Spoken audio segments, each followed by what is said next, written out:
Yo. Happy Monday afternoon or morning or, I don't know, evening, whenever the hell you're watching this live. We love you madly. Thanks for joining us here on another brand new live episode of Game Time on the Outlaw Nation channel. I'm the Outlaw, John Rocha, joined by these three gentlemen every Monday to hang out, talk about the world of sports, NFL, NBA news, maybe some NCAA news. If we don't get too long-winded, we'll get to that at the end of the show for sure. Want to introduce everybody. What's up, Jay Washington? How are you feeling? I'm exhausted. I'm tired. My body is like, you should go to sleep, because it's not because I'm on the show. It's because Winston is a bad influence on my life. No. You're not going to do that. You're not going to do that. You're not going to take your game plan that you implemented last night and blame that shit on me. I am also exhausted. The running joke is with my homies right now is it's like, damn, y'all, I think my vaccine side effects just kicked in 6 days later. My whole body is just worn the fuck out. And they're like, nah, nigga, you drank too much. That's what the fuck happened to you. And I was like, that is accurate. That is highly accurate. And Josh, you're joining us again this week. How are you feeling, brother? How are things on your end? I feel great, man. Feeling good. Yeah. I don't know what to say. I woke up, slept in late, played some video games on the PS5, took the dog for a walk. It's actually nice here. So yeah, I feel good. Like, go McFuck yourself. Go, like, literally. Well, I woke up feeling wonderful. I got all this in your pocket. Hey, fuck your energy, buddy. Enjoy it, Josh. Enjoy it, because you're about to move back to LA. It ain't going to be like that no more. Enjoy it. I know. It's a fair trade-off. That's true. We're getting into the world of sports. Thank you all so much for being understanding about me taking the week off last week on the show. It just needed a little bit of time to try to get myself injected, but it did not happen. So maybe this week at some point we'll find my way. I sent you some stuff, did I not? You did. All the appointments were booked, bro. Have you kept checking? Because I've sent it to two other people and they've been able to get it. Okay. Yes. All right. I was up in LA too on Saturday. Well, that's because Rocha will tell you. Rocha will be like, look, I can't keep refreshing every 12 minutes. I got 10 shows to do. That's true. I got 10 shows to do. I saw people say on Twitter, just find, the reddest county near you, and you will find some available. It's the truth. I mean, it's the red state county. If you any red counties, because the majority of people like, we're not going to get. I mean, 100%. I'm in Milwaukee, Arizona. Yeah, I'm Milwaukee. I got it within a day of checking. Like, people here just don't trust it. I forwarded you one more thing, Rocha. Try that. All right, I will. Hopefully, it's in San Diego. It is not. Okay, all right. Damn it. No one told your ass to move to the other side of California. I'm going to move to San Diego. Everything's going to be great. In comes a panini. Yeah. Hey, you need to get vaccinated from this panorama that's going on. Oh, I love it down here. The problem is everybody's old, so they're all getting vaccinated, taking the slots, so it sucks. Anyway, you knocking on the same door. You're like, No, not that. I don't understand how you're going to call a city that's average age is like 55 old when you out here in these streets being 2021 years old, sir. True. I do not appreciate this. But Brown don't frown, so I'm good to go here. I have never heard that one, but I like it. We're making up new expressions on the go. Okay, gotcha. Well, let's jump into the NFL first, and ladies and gentlemen, please, the Streamlabs and Super Chats are open. Please send in some, but we've been kind of like the last few weeks, so I've been a little discouraged by that. So please, help me have some more faith in the show and faith in it, and you all, as well as fans and followers and viewers of our show, and send in some donations, send in some Super Chats and some Streamlabs. The address is pinned to the chats, also in the description there for you to send stuff in, and also on the graphics here. All right, let's start the NFL. The 49ers acquired the number 3 pick in the 2021 NFL draft from the Miami Dolphins. The Dolphins went apeshit wild. Let me just tell you this. They sent shockwaves first by trading the number 3 pick to the 49ers in exchange for the number 12 pick, a first and third round pick in 2022, and then a first round pick in 2023. But they weren't even done. And immediately afterwards, just a short time later, they sent that number 12 pick, the number 123 pick, and their 2022 first round pick to the Eagles in exchange for the number 6 pick and the number 156 pick in this year's draft. As a result, the Dolphins finished this past Friday, with the number 6 pick in the draft of this year, and then multiple first-round picks as part of their haul. They also have the number 18 pick in this year's draft. This is madness, Jay. This pretty much sets Miami up to do whatever they need to do to build an offense and a defense for Tua to be their quarterback. Yep. Deshaun is maybe still in the mix, but we'll deal with that a little bit later on in the show. But for right now, Miami, this is a hell of a thing that they swung here. And this is a team that came so close to the playoffs last year after having 2 years ago looking like a completely terrible team. Brian Flores as their coach. This seems to be a move to kind of show a lot of faith in him and Tua. Yeah, I'd agree with that since Jay is frozen. I will damn it. Go ahead and black man tag team in that one. I feel like all of these teams that are involved have looked at what their direct situations are and what needs to happen for them to be successful. And I actually think all of these teams kind of won in a different way. Like they all kind of ended up getting a little bit of an upgrade. Like you said, they do believe in Tua, and I think that they're like, yo, we just need to make sure he has the right pieces to push forward because you completely froze. So I just stepped in because I was like, no. Why did I freeze? I'm trying to figure out. Go ahead. So I agree with that. I think the Dolphins are looking at what they already kind of have set up as a team. What Tua is going to need to succeed, especially because there is, obviously the Patriots made a lot of moves this offseason. They're getting back those players that sat out. But there's still a power vacancy in that division until the Patriots prove that they're still the kings of it. Just because you made some signings doesn't necessarily mean anything yet. So if the Patriots make a comeback, that sucks. But this is the Dolphins' opportunity to go all in. I think they realized that, and they did that. And I think that that's the same thing with the Eagles, with the Niners. It's like we see the certain things that we need. I know we're going to get to Garoppolo in a little bit and how it doesn't look like he's going to be the guy in San Fran, but that might mean that he goes back over to New England, which would be interesting because now you got some sort of like power struggle between Cam and Garoppolo. Is there a power struggle? Really? No. I mean, not necessarily, but like at the same time, you don't necessarily offer Cam that money if you don't plan on doing something with him. I mean, it's $4 million. Here's my thing. So here's my thing about the Dolphins. We'll swing back to JT on the Jimmy G sheet in just a second. Go ahead. The Dolphins had been the laughing stock for the past 2 seasons. Yeah. They were like, because remember, season before, these mods was holding strip clubs in the parking lot of the Dolphins games. It was bad. And now, because we're looking like, oh, they giving away these picks, all they're telling you is we making moves to grab people, and we're going to grab linemen. You know what I'm saying? Pretty much. We're going to protect Tua. We're going to, if we can find a receiver that's coming out in the picks we got, we'll probably get him. If not, we'll see what free agency, with trades and everything happen. The Dolphins are like, yo, you going to respect us. That's all this is. It's like, you going to respect us now. Yeah, it seems like a move, JT, for sure, for the Dolphins to kind of take control of this division. Buffalo won it last year. Doesn't mean they'll keep it, even though they added a couple of really good pieces. Mitchell Trubisky not being one of them, but there were a couple of receivers they added, and this may be a situation where they see a division that's wide open and they can grab it and be the kings of this division. But now you look at this situation, the 49ers get this number 3 pick. They're going to take a quarterback. If you're Jimmy G, why are you sticking around? Don't you push to get moved to the Patriots? Do you think that's happening? Yeah, I'll say this. I was surprised by the Miami move a little bit because, I mean, Tua didn't blow the doors out of the place. No. He got benched. He came out of the starter, got benched again, came back in. And again, he didn't really have a full offseason.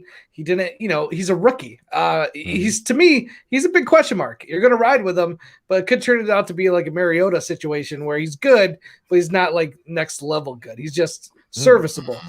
So I think it's a little bit of a gamble, especially with some of the QBs like Zach Wilson, like impressed so much at the combine the other day where it was like, God, he was throwing some crazy passes. I don't know if they would have got him on the third. I don't know who has the second right now. Do we know who has the second? The Jets. The Jets. Oh, yeah. Jets are probably going to take a QB. So for me, I don't know. Taking one. Yeah, for sure. Darnold's gone. So I was a little surprised by the move. I get it, though, that it is going to make it so they can build around on the defense and offense. I think Brian Flores, ex-Patriot coach, is doing a really good job. So it's just a little surprising to me just because I was not a huge fan of what the quarterback did in the season prior. Fitzpatrick was coming in and out. So we'll see what happens. Garoppolo thing, obviously, I'm excited. I hope he does go to New England. I think with Cam Newton I think he has $4 million guaranteed. Yeah, that's nothing really. I think it'd be more of an ego struggle because I don't think he wants to be a backup. But what about with all the other picks they make? Do you even have cap money to get like any type of cap space, some money to get anybody? I mean, well, there would have to be some moves. It'd have to be a trade, probably. But they can make it work. You're talking about Jimmy G right now? Yeah. I mean, the only thing that I find very interesting, and obviously execs lie, but they have made it very clear that they don't plan on doing anything with Jimmy G this year. Yeah. So whoever they bring in is going to sit under Jimmy for a year so that they can kind of get situated with the NFL. They can see if there's anything left in the Jimmy Chink that's worth it, or even more so, if they're really about going and grabbing this quarterback, that Jimmy can show off, and then they can leverage the farm for him. Yeah, it's tough because does Jimmy want to do that? That's the question. That's what I'm coming back to. Is like it's a different situation with Alex Smith. Like Alex Smith, because this is very similar to what happened to Alex Smith with Patrick Mahomes. Like Alex Smith was, 10, 12 years into his career. Jimmy G is still kind of third or fourth year here. He's 1 year removed from being in a Super Bowl. Yeah, you can argue his talent, argue his abilities, whatever, but he's 1 year removed from being in a Super Bowl as the quarterback of the 49ers. Does he want to sit here and essentially hold the spot for a young kid to come up and take his spot? That seems to be disrespectful. Why not move on? It's a different, like Aaron Rodgers had something to prove, and Bryce Love lit a fire under his ass this past year. That's different as well, so he isn't solidified as the number one guy. So why sit there and look like almost a patsy for the 49ers for a year as they groom the young guy behind you? I'd rather take the hell off and go start somewhere where they want me. In New England, yeah, they paid $4 million, but I mean they doled out almost $200 million. Is it for sure that New England wants him back? They haven't said, but he has no trade clause as well. That's another thing to throw in here, Jay. Jimmy G has a no trade clause, so he would have to waive that for this possibility to happen. I get that too, but isn't he under contract? So this whole idea, he doesn't want to do that. Well, who the fuck cares? Right. You go play if we tell your ass to play. That's a fair point. Even if he has to be said patsy, what the fuck he gonna do? He can sit out. He can totally sit out, and that's fine too. I mean, I heard he likes to fuck with porn stars. Do your thing, if you want to take advantage of having a piece like that somebody wants to get something in return. So, to them to sit him and start him and eventually sit him, you're going to devalue him a lot. I don't know. Listen, nobody knows what the Patriots want. As a Patriots fan, I never know what they want. They always seem, every time I think they're going to go one way, they go the other. Yeah. So who knows? Behind closed doors, they keep it very close to the chest. Usually don't find out what they're going to do until they do it. Yeah. But knowing Belichick and how much he loved Garoppolo, I think if the price was right in the trade, I think Gilmore is something that they've said earlier they're willing to part ways with. Yeah. You could get Gilmore, the top cornerback in the game, in a trade for Garoppolo. That's not something to wave a stick at. I would totally think about doing that. I would hate for Gilmore to go, but if they're going to get Garoppolo, they're going to have to give up something. Yeah, another thing to factor into this situation, I go back to you, Jay, on this. He's Jimmy G's 3 years into his 5-year contract that will pay him $24 million annually in 2021 and 2022. However, he carries a dead cap hit for the 49ers of just $2.8 million in 2021 and $1.4 million in 2022. So they could cut or trade him, and it wouldn't be that crippling for San Francisco. So that's even more motivation for San Francisco to kick the tires on a possible trade with New England, don't you think? Yeah, but the question becomes: you can kick the tire again. New England has to say they want him. Let's just put that number one. That becomes the question. Who wants Jimmy G? Right. Because again, we can't keep saying, he's a season removed from a Super Bowl. We said the same thing about Cam Newton when he was a season removed from the Super Bowl. Good point. We said the exact same thing. I mean, not here, of course, because we weren't doing this, but people said the exact same thing. He's a season removed from the Super Bowl. Right. So But you look at Jimmy G, you look at everything that happened this past season, like you keep bringing up. He's starting now, he's not. He's starting now, he's not. So then you got to figure out what team is going to do that. Again, the Jets could have, but that's what they're going to pick up in the draft and still get rid of Sam Darnold. Now you got to look at what team is going to pick a quarterback up that they can actually afford to get. Yeah, true. And Winston, you look at this, remember, he's had injuries. He hasn't, in the last 3+ years, he hasn't been able to finish a full season. The only time he did was in 2019 when they went to the Super Bowl, but he's averaged less than 143 yards passing per game in those 3 playoff games. So certainly just like McVay with Goff, he didn't want to be, having Goff as his quarterback anymore. Seems very clear that Shanahan doesn't necessarily want Garoppolo to be his guy anymore to lead his offense. So would they be more motivated to make the trade now, especially with other teams like the Panthers, Broncos, and the Washington football team having cap space after this season to challenge the Patriots going after Garoppolo money-wise? I see that's what your game plan is fuck up and hold out and go get you some Jimmy G action. I don't want Jimmy G in the Capitol.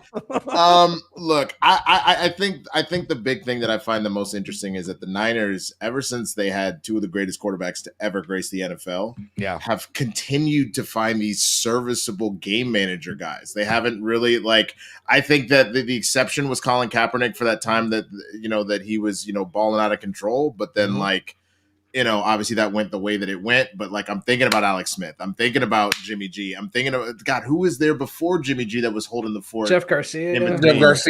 That wasn't even manageable. That wasn't even manageable. So I think they probably look at this talent that is coming out of the draft. They're hoping that you don't end up with another Alex Smith situation where you're taking this quarterback. Obviously, Smith was number 1 overall at the time.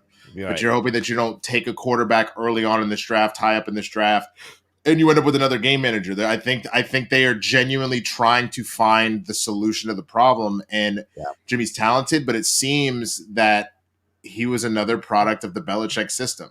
I want to see him get another Jamarcus Russell. Quarterback.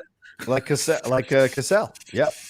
Yeah. So I think what we've learned, because the question was it Brady or was it Belichick? I think what we've learned is Tom Brady was something extra special that can't be defined, but that Belichick is very good at working with certain quarterbacks with certain traits to be at a certain level. So Brady would have been fine. It's been proven. I'm sure there's some things he learned from Belichick and in that system that made him as great as he is. But Brady would have been that guy one way or the other. Maybe this is the highest level of Brady would have seen. If that's at a 10, Brady still would have been like an 8 or 9 if he had gone through some other person's system and whatnot. You know what I'm saying? Yeah. But like a Jimmy G, like we've seen, or a Matt Castle when that happened.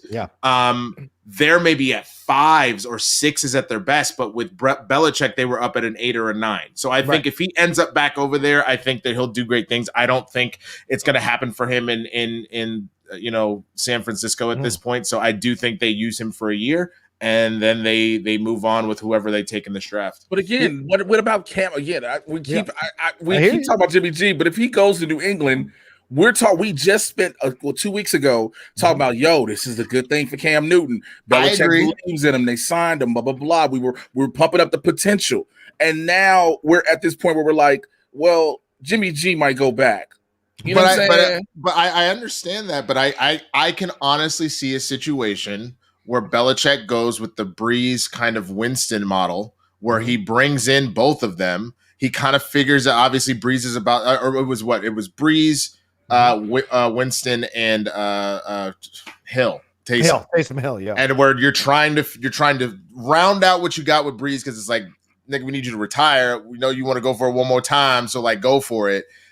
And then figuring out where to go from there. I think this is a similar situation where they're going to see if they can get it done with Cam, but they've got their eyes over on Jimmy G if that's an option in a year from now or even half a year from now if they want to try and trade him mid-season, just in the standpoint of that if Cam gets the job done, they don't give a shit. Then damn right, they'll be like, cool, we'll give you a better contract, but we're still going to probably not give you the whole farm because you are a little bit older and you have had these injuries. But if you're getting it done, we will reward you and move on with it. But if he's just serviceable, you bet your ass they're looking at Jimmy G for next year.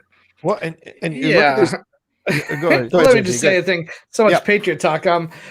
I listen, nobody was knocking on Cam Newton's door in free agency after the season he just put up. True. Do you think there's a reason he's back New England for $4 million guaranteed, $6 million with incentives? I don't think he had a lot of options. I think the Patriots were like, we saw they basically said last year was the worst case scenario of what Cam Newton's going to give us. We're hoping putting all this around him, we can elevate his game. So I don't think they'll blink twice if Garoppolo is right for the right price. They will take him. He's somebody you could actually have a future with. I'm sorry to say, Cam Newton is just a placeholder for right now. And like you said, Belichick coaches up a bad player to be a little bit better. They could do that with Cam this season with all these new weapons. That's great. That's their worst case scenarios. They have Cam in there. Yeah. Their best case scenario is getting Garoppolo or maybe somebody in the draft. But the other thing about it though is like you said. I mean, again, I don't think this Jimmy thing is happening this year. So that means if Cam does get all of his incentives and he's balling out of control, there's a very distinct possibility they go, you know what? Maybe you are the answer. But where we're at right now, this is long term. I see that's the only thing where I disagree. Like, I think Cam's like the next 5 years. Well, and also I don't see that. I agree. If he all of a sudden like takes this team that now has all these weapons and goes to a fucking Super Bowl, you don't think that they're not going to be like no? But also, here's another part of this. I don't think they would. I honestly don't. We're talking about the Patriots. I honestly don't think they would. Yeah, and that's fair. And yeah, honestly, I think they would jettison Cam if they felt there was a better quarterback that could get them to where they wanted to go for a long term. But that being said, Jimmy G is not exactly a quarterback that stays out of injury, right? I mean, like as I mentioned, the last 3 years, he only finished one season playing all the games. That's 2019. He's been injured multiple times. So are you really willing to bet the farm in New England where it's colder, where the ground is tougher, and let me throw one more thing in this. Ex-Patriots tight end here, Jermaine Wiggins, he retired tight end. He joined the Greg Hill show on WEEI, and he was talking about Garoppolo, and he said, quote, "My sources here tell me," and I didn't really want to say this, but they used to look at Jimmy G a little sideways, like he was kind of like Mr. Glass. And I'm not talking about the Samuel L. Jackson character. They were like, can't really depend on him, can't stay on the field. Between the lines, they looked at him as, can we really count on this dude? So all this smoke about Jimmy G might be just smoke because maybe Belichick doesn't want to take a chance on a guy who's easily injured all the time. I'll say this, with the money they gave Cam, I wouldn't mind them taking Garoppolo and having Cam on the bench because I don't know if Cam's going to go anywhere else. I don't think anybody's calling him to be like, come be our starter. So maybe he'll take that backup role, knowing Garoppolo. Want the Bears. Yeah, that's a good point. Cam is a durable player for the most part. Yeah, I'll say this though.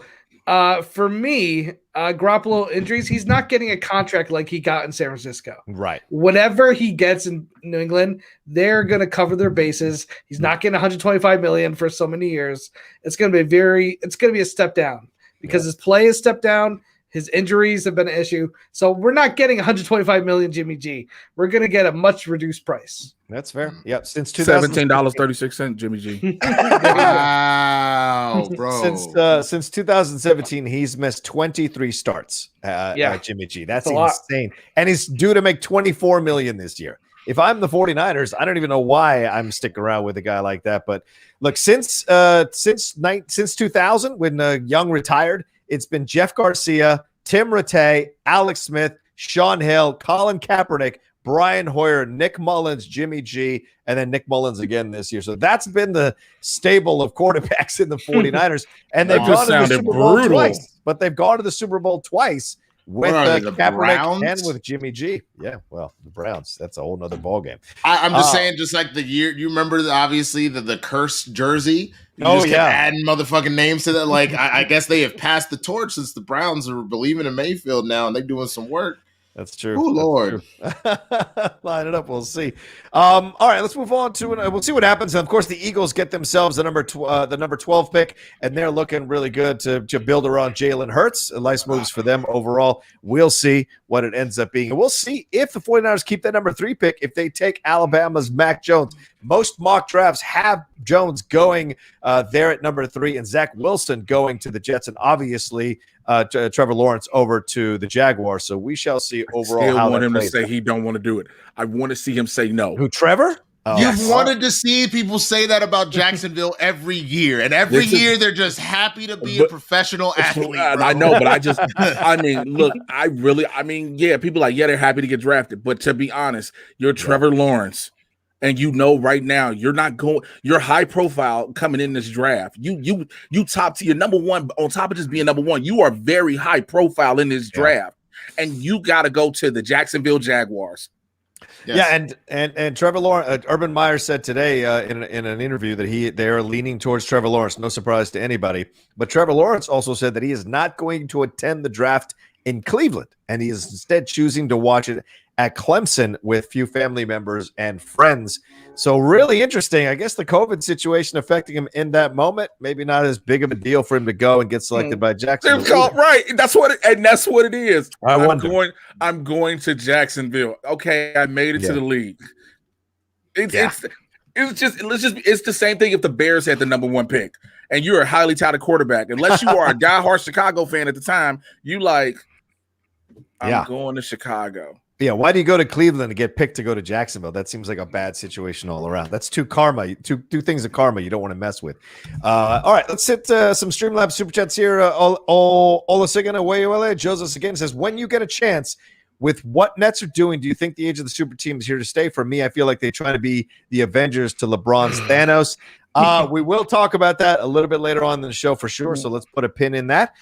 Joshua Singleton says, I'm just here to see Jay's reaction to Andy Dalton. Oh, we're definitely getting to that. Don't you worry about that. And something else happened, or are you just talking about like a week or two ago? No. Bitch is announcing he's officially the starter. The number 1 quarterback. He's the official. They literally before even training camp. You don't. That's what I'm saying. It's not a competition. It ain't a competition. There ain't no chance. No. You shut the fuck up. No, you understand. Training camp hasn't even happened. They put up who else is up for the job? Let me tell you something. Foles is still on the contract. And for some god unknown reason. Do you understand? They put a Photoshop picture of Andy Dalton in his Bears jersey and was like, he's a star.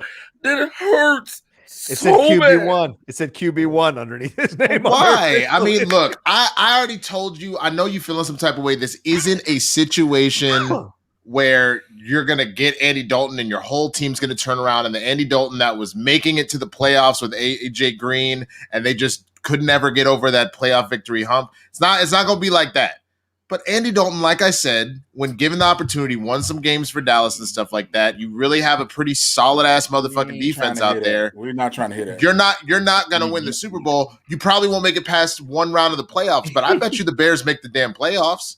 I'll put money on that. I think that Andy Dalton makes you a playoff team. The only way we make the playoffs, it depends on what our schedule looks like. Yeah, you were the worst in your division, which means that you're going to have a very easy schedule. That's how that works. If you're 4th place, you get to play other 4th place teams. So unless we weren't 4th, were we? I'm pretty sure you were below the Vikings. No, Detroit should have been 4th. Detroit, yeah, you were 3rd. Yeah. Detroit should have been 4th. My bad. You were 3rd. You still have a 3rd. Yeah. Ooh, let's see. There he is. Look at him. Looking good. Looking good, Jay. Looking good right there. Hey, man, the numbers matches his hair like it's perfect, man. He is color coordinated from head to toe. It's looking good, Jay. Looking good. Krista Taylor says, as a Dolphins fan, I'm so excited for the draft and the season. I believe in Coach Flores and GM Greer. Yeah, Flores, of course, coming from the Patriots himself. A lot of people felt he was a damn good coach. They didn't understand what was happening 2 years ago, but they were certainly figuring things out this past year and got real close to getting into those playoffs. So a lot of what's Rex Grossman do? Yeah. That's horrible. Sure, you could get Rex back, bro. I bet he would do it for a veteran minimum too. You know, he's like, I took y'all to a quarter to a Super Bowl. You know, yeah, sexy Rexy.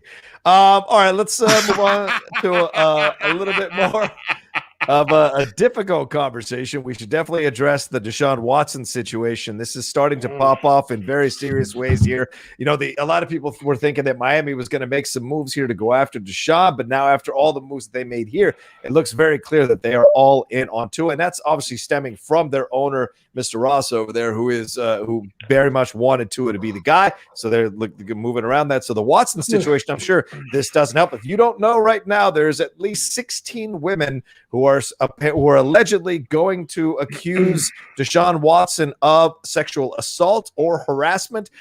Some of the stories we've heard are pretty troubling, very powerful in their description, very unsettling. For example, this one here, this was on December 20th. These accusations are coming out now, but they have been in motion for some time. I saw some people try to connect it to the trade and what trade requests. But the thing is, that's been because of the timing again, Yeah. Winston and I said this on Blurbs. Let me lay the groundwork for everything. Yeah, please do. Definitely going back to Jay. Absolutely. Well, this was on December 20th, 2020, just days before the Houston Texans season finale.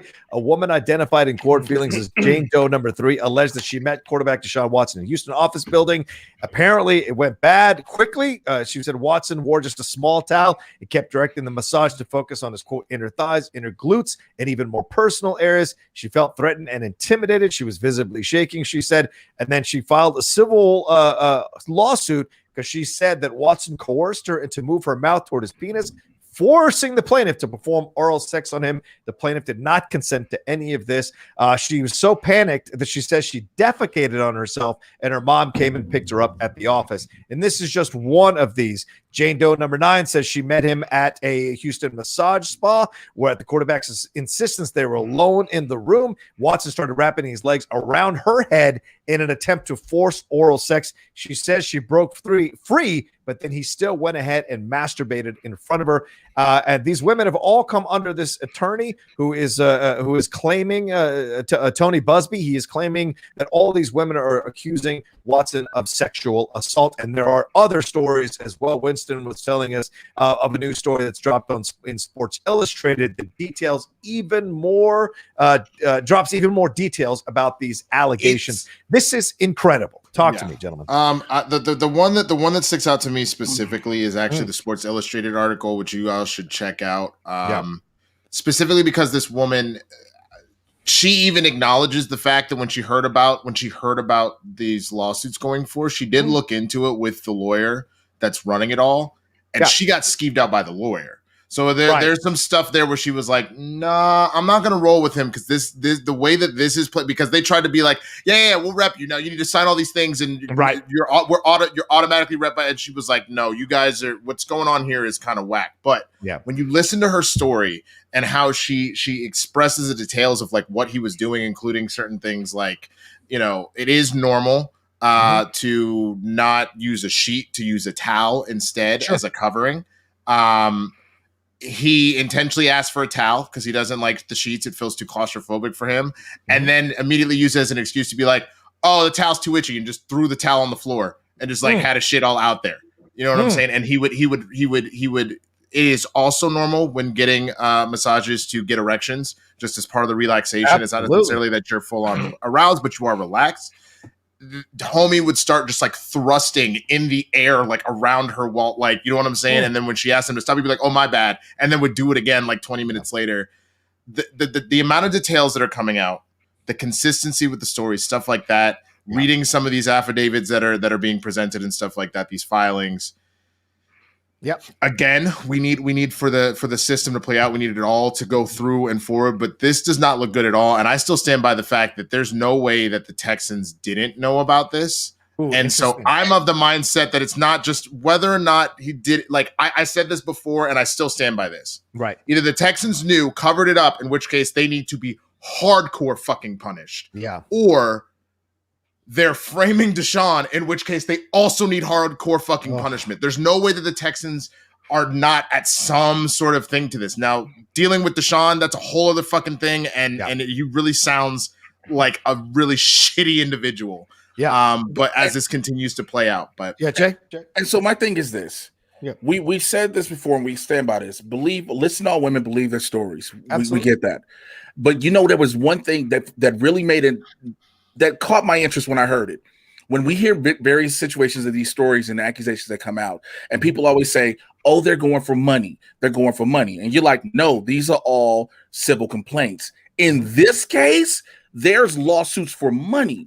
And again, the timing, and like you said, Winston, if the Texans knew, absolutely. Whatever they're going to do is, besides you lose some draft picks, because we know that's what the league will do.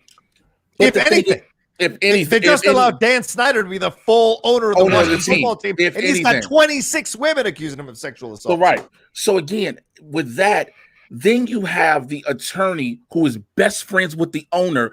And it's the suspicious part that everybody has a right to be suspicious about. Just let's be realistic, is the timing. Yeah, the timing is I think you can't deny that. Yeah, the timing. Again, it's not saying that these stories cannot be true. And even when it comes to detail, because again, detail can be dealt if you go through it over and over. None of this saying that it's not true. But and this is one of the most.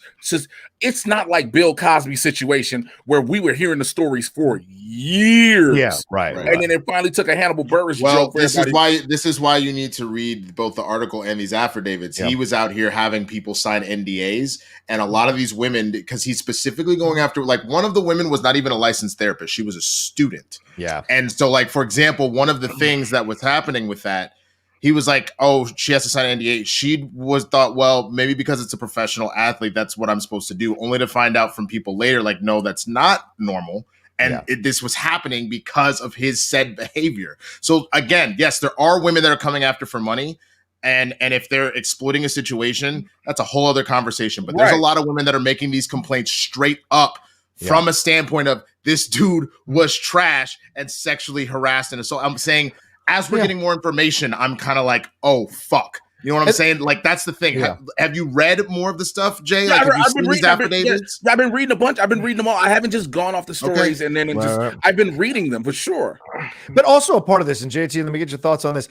There's a very real possibility. Listen, it doesn't have to be one way or the other. It could be very possible that some of these women are, kind of going after money, what have you, as Jay said. And of course, I'm not casting aspersions, but it's also possible that there are women involved in this who are legitimately assaulted, legitimately. So it could be a combo of both. And I encourage people to not, if you hear one person or three of the women out of the 16 or 19 that there are now, yes, they're going after money and they're kind of fabricating a little bit, then it does not discount the other experiences of the 16. Right. That's the convenient thinking that people do sometimes. And this is a way more diverse and complex situation all the time. Because just because you don't think you're assaulting someone does not mean that person doesn't feel they're being assaulted. JT, what do you think when you look at all these kinds of, you hear these stories and you read the details? What's your feeling on this? I think so. One of the things that I read that really kind of changed the way I thought about it was obviously all these women were coming after lawsuit. And you're like, all right, they're piling on. Are they all just kind of gathering together? And what I read was, like, I think it was the 12th person that filed lawsuit was one of the only ones to actually have two witnesses to the day it happened. Like, it happened last. So what happened? And what she told JT, her mom. Can you repeat yourself? We lost you. Okay, so basically, she has two witnesses. She called her mom and her best friend the day of the incident, which was last summer. And the details that she gave her mom and her best friend matched those of the other people that complained. And by that pure piece of witness, you can now say, okay, these people didn't hear that and make it up. Yeah. They came up with their own stories. And these other two witnesses can basically say, yeah, this is exactly what I was told from my daughter, and it matches these previous other lawsuits. So to me, that was like, that really kind of said, oh, this really gives a lot more credence to witnesses. Make a big difference for her to go have that experience and immediately call her mom and her best friend. And then for other women to come and have the very similar stories with almost the same exact situation. Yeah. Just shows where there's smoke, there's fire. Yep, that's fair. Sarah Hayden's saying, I don't see why they can't be telling the truth and going after his money.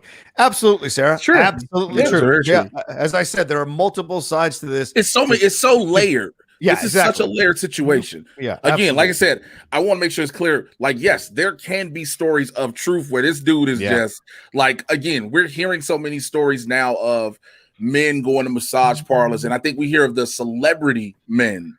You mean Robert Kraft? Do you mean Robert Kraft? I'm sorry. Go ahead. Yeah. Go ahead. I mean, I start listing down celebrity names, but we hear celebrity men when they go to these massage parlors doing their thing. But there's always been dudes going because the thought process is, oh, if you go to these certain spots, you can get a happy ending, right? Yeah, right. Of course. So that's the unfortunate thing. So again, if that's the case and that's what he's doing in certain situations, yeah, let it be handled how it's handled. Again, the league will just go ahead and strip him, and what the league will do what they do to him. As far as the Texans go, again, that is a whole thing that I don't think anybody understands. Besides, some of you all watching and listening may understand. The league may give them a slap on the wrist, if anything, and just take draft picks away. Yeah. And that's it. Yep, that's the most frustrating part of this whole thing, Jay, is you don't sense the NFL is really going to come down hard on the Texans because Goodell is the owner's guy. He's always protected them. He's made them money. Like I just mentioned earlier, Dan Snyder taking full control of the Washington football team with all these sexual harassment and assault lawsuits accusing him of doing terrible things with these Washington football team cheerleaders in the past. And his answer was to hire black women, black men, people of color to cover his ass, and then hire women to elevate women. All of a sudden, because these people are accusing him of this shit, all of a sudden he's found a social fucking conscience, and it's ridiculous and it's shameful. And I'm so tired of it that we're seeing at the NFL constantly having breast cancer awareness. But when it comes to really coming down hard on their athletes and their owners, they become so precious about the punishment, unless you've got a deflated ball, of course. They become so precious about it, and when it comes to women, and it's ridiculous. Sorry, no, it's fine. I mean, just real quick. I mean, what they're doing is they're doing what every single rich company does. You pay the cost of doing business. Yeah. So if I can distract you with this shiny toy of, look at this, we have an all black staff now running our coaching and our front office, so you're not paying attention to the shit that the owner's doing on the side. Right. Hey, we got rid of our racist name finally. I know you guys were complaining about that one too. And he's off on the side doing whatever they like at. But there's no repercussion. Also, he's a professional athlete. You are hitting people up on Instagram. You're hitting, one of these women were actually recommended to him by a friend. All right, let's just be real. Look, we found out. Here's something I got to interject with that, because we've been finding out for the past several years that more and more celebrities and everybody are in people's DMs. I don't get that. But that's because they're trying to date him or hook up with him. This guy's going for massages off girls' Instagram. Like, you're a professional athlete. Get it. The one specifically, and I'm trying to remember. I'm confusing because I read them two next to each other. It was I want to say it was in the affidavit I read that one girl. He was like, yo, it was the affidavit. I know it for a fact now. It was like, hey, I want to get this massage. Come do it at my hotel at the suite I'm at. She's like, I don't feel comfortable with that. The implications of it, etc. I don't want to do that. So she was like, let's just not do it.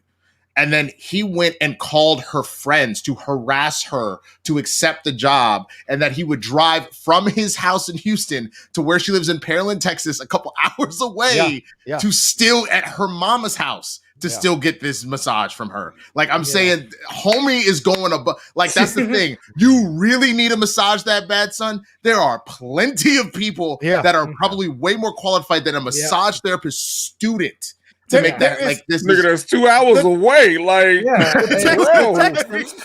the Texans literally have a sports medicine division. Every NFL team does. So he could have called any of those officially licensed Texans massage. He's not going to call Brad. He's not going to call Brad to come down there and get his calves done with some bread. Hey, listen, I'm going to put this style on. You okay with this?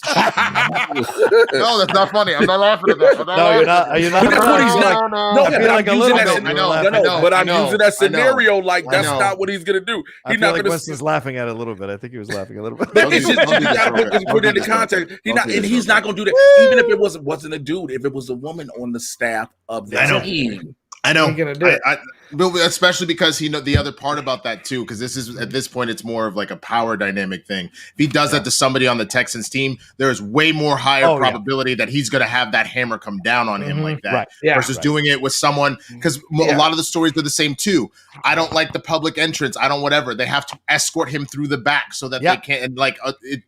And there's just a lot of really similar stories that these women don't have contact with each other that are like.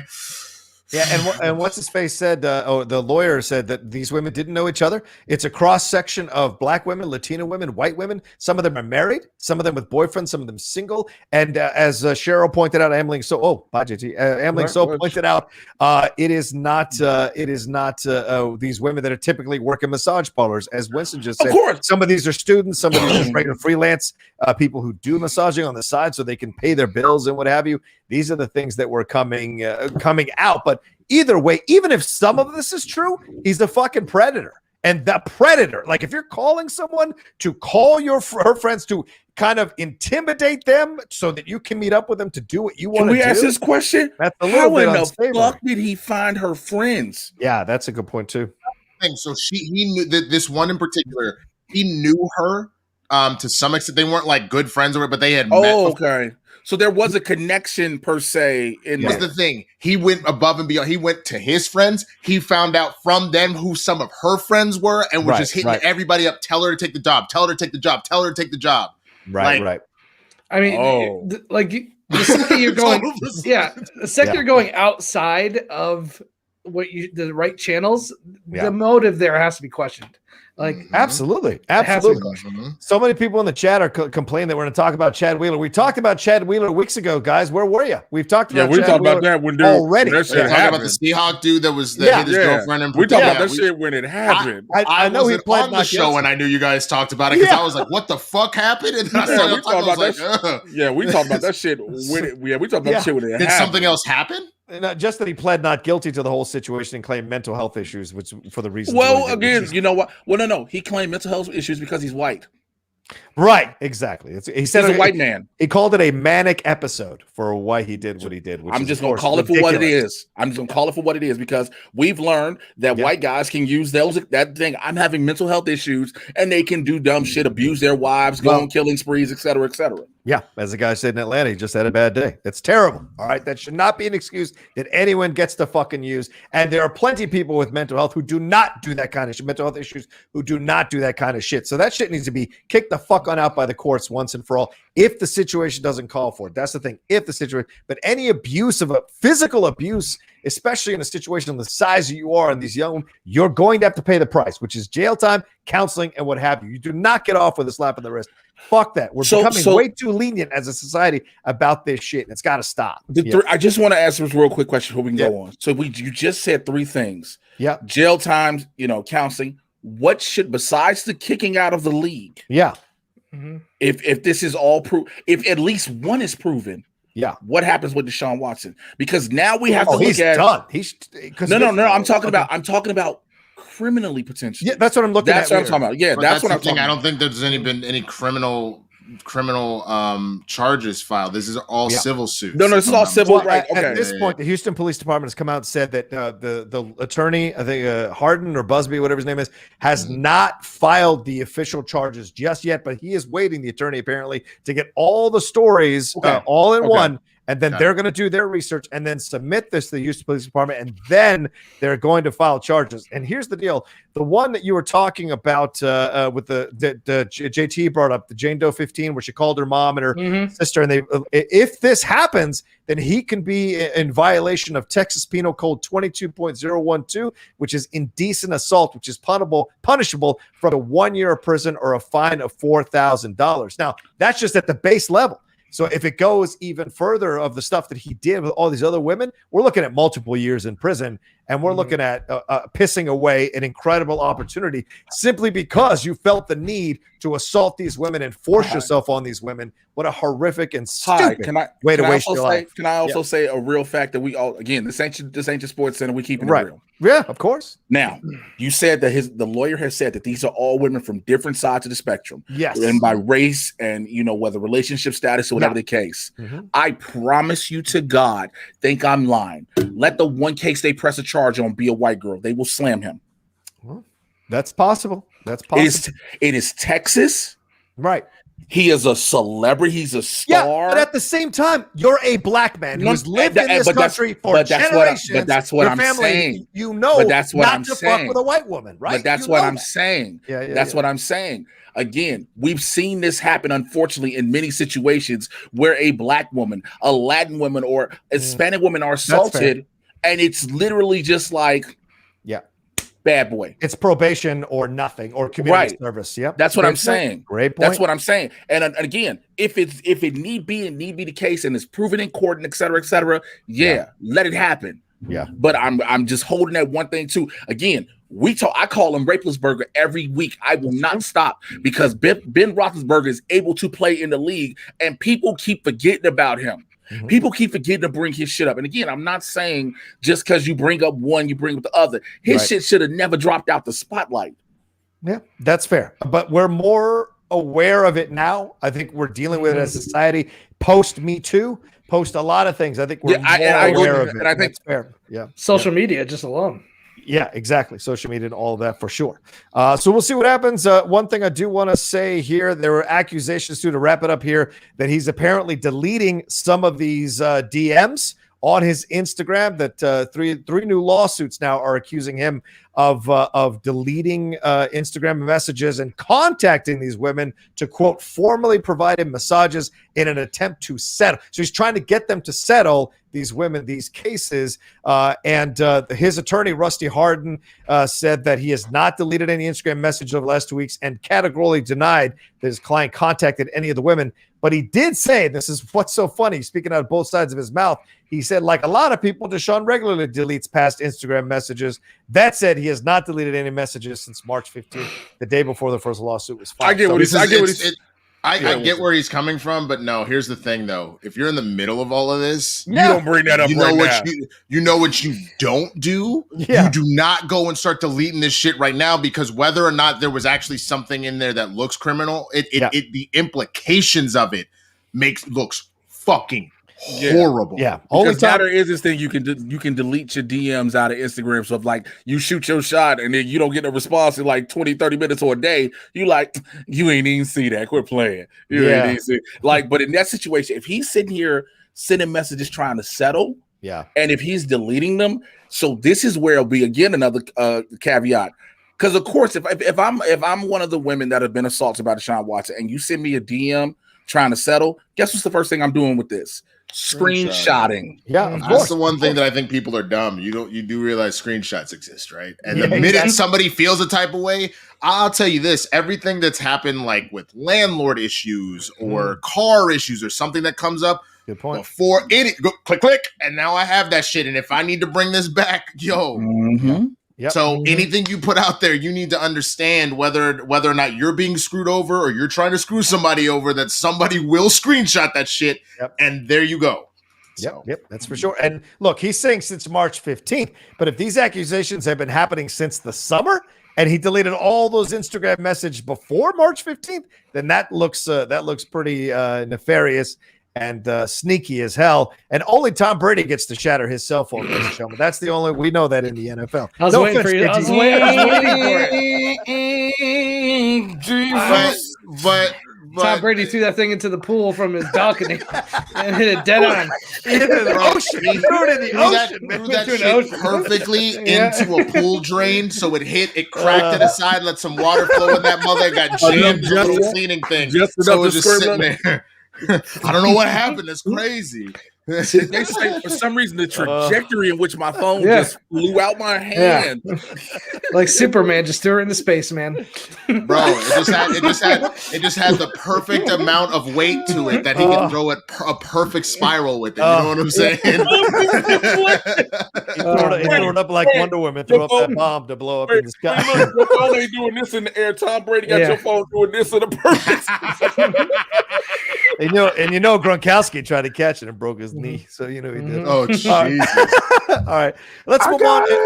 And we'll keep tabs on this as it goes along, because certainly this isn't over. And this affects like 3 or 4 different teams. Yeah. The Panthers, the Bears, the Dolphins, and of course how the fuck does this affect the Bears? Well, the Bears were interested. I'm just putting it out there. The Bears were interested in Deshaun, but certainly that we'll see what happens there overall. And hopefully it's a sign that the league is going to take this kind of shit more seriously than it has in the past. Quick sidetrack. Yeah, I know this wasn't a rundown. Has there been any news about Russell Wilson? Because I haven't seen anything lately. Not recently. Quiet. It got real quiet. Hey, once that Bears shit happened, it was like the Bears thing. Yeah. seemed like the most realistic and probable thing. Yeah. And once it was like they grabbed this motherfucker, then it was like nothing. Nothing. Yeah, I was shocked. I'm curious if he's just going to stay in Seattle. It looks like that's what it's like leaning towards, because Carolina, I don't think is going to make as bold of a move as Chicago did to try to get him for sure.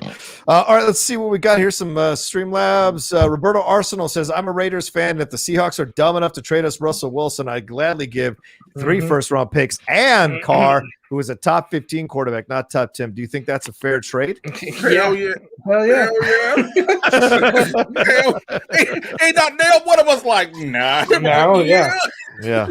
I mean, you can make something work with Carr if you're Carroll, Pete Carroll. I also think it's funny because we were talking about a lot of what Russell will agree to will have to do with his family. Yeah. I don't think Sierra ever got big enough to have a residency in Vegas, but that doesn't mean she can't do some sort of show out there. Sure. You don't think that she wouldn't take that opportunity to go up and put on some shows in Vegas? Of course. Sierra would put a residency, bro. Like, hey, man, y'all get to hear Jazzy Faye. You get to hear Jazzy Faye every night. She can sing. I'm saying that like the people that get those don't residencies, disrespect Jazzy Fizzle. I'm not disrespecting Jazzy. I remember Jazzy Fizzle. This beat is I'm not disrespecting that, but I'm saying that like as talented and as international as she was, and is. Remember, think of the people that get those full blown residencies. You're talking about the Britney Spearses and the Dion's, J Lo, who can't even sing in person. She got a residency. Yeah, Sierra is mad good. I just don't like. There is a weird kind of upper echelon, almost like Hall of Fame that kind of happens to get that full blown marquee residency, and I don't think she ever hit that, but she still could end up doing some sort of shows out there. Hey, look, Steve Lawrence and Edie Gourmet never achieved the level of Sinatra, and they were residency back in the 50s and 60s. So it can happen. It can happen. You got to fill the things. Joshua Singleton says, would you rather have Trubisky, Minshew, Wentz, or Sam Darnold? They're the recent failing young QBs. Feel free to add any I missed. Also, great work, guys. Well, thank you, Joshua. I would probably take Darnold. Sam Darnold. Yeah, I would take Sam Darnold. I would take these Minshew. 4.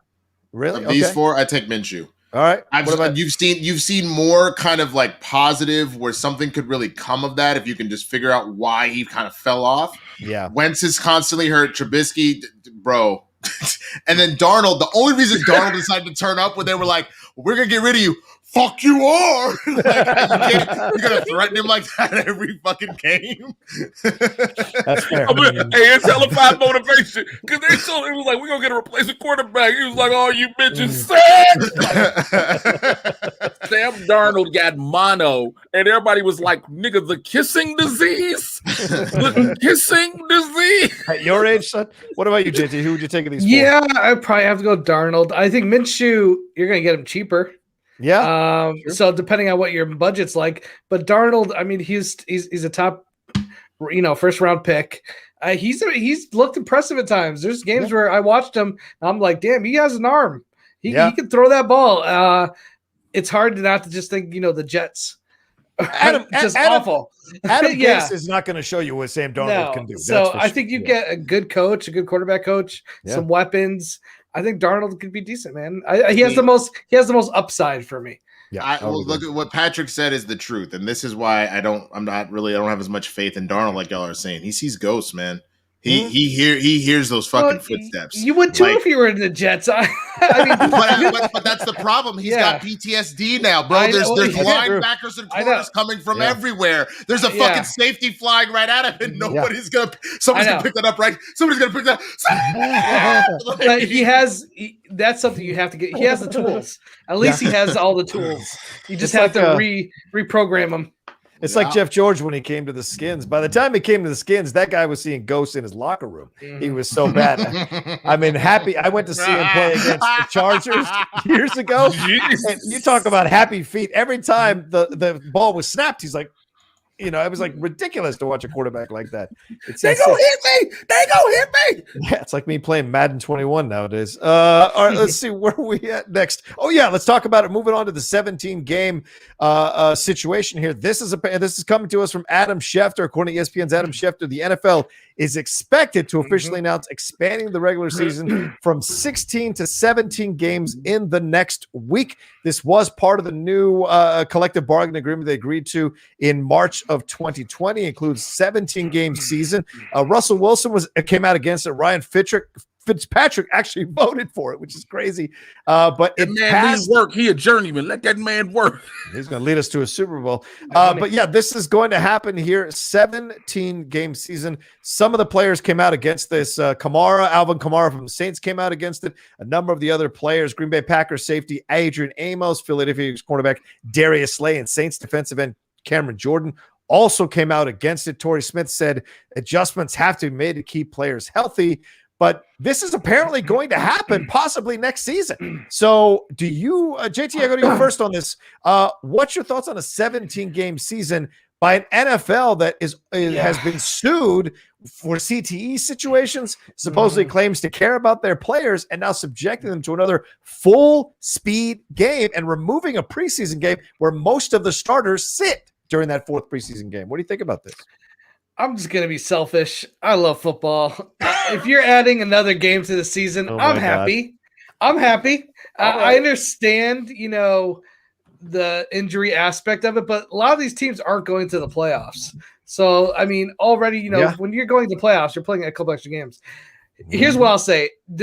I understand certain players who spoke out against it, but those are high contract players. Yeah. A lot of these lower level players are actually really like this because this means like an extra $300,000, $400,000 a year. That's true. That's the majority of the NFL players.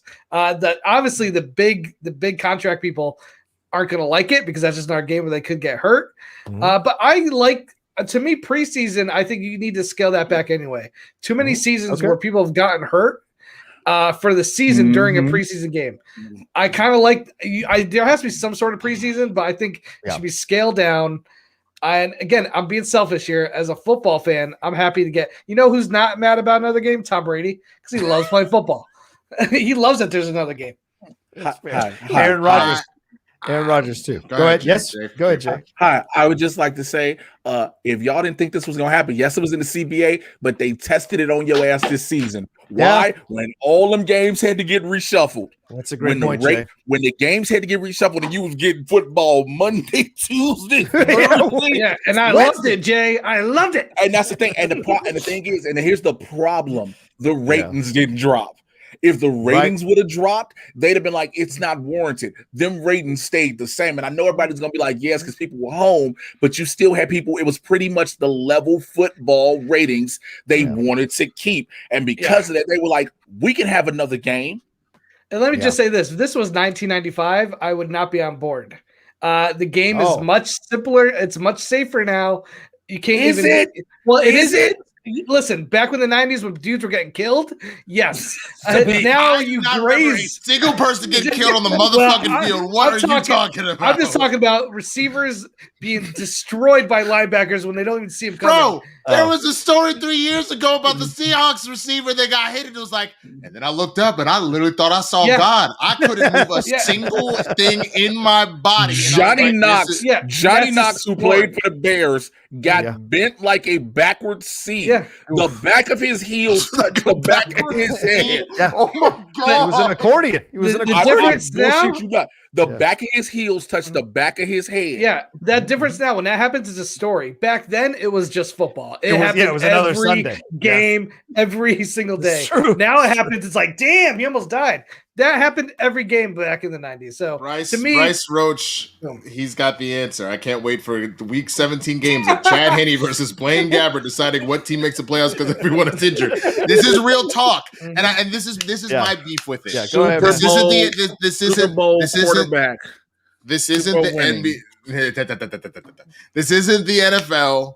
The NBA. It is this is the NFL. This isn't the NBA. This isn't the MLB, which already has their injuries dealing with a much less of a contact sport. You know what I'm saying? You can't even compare. You can't with contact. I know. I'm saying that basketball can still get kind of rough, like not to the same degree, obviously, the punishment you're taking, but you can catch some stuff.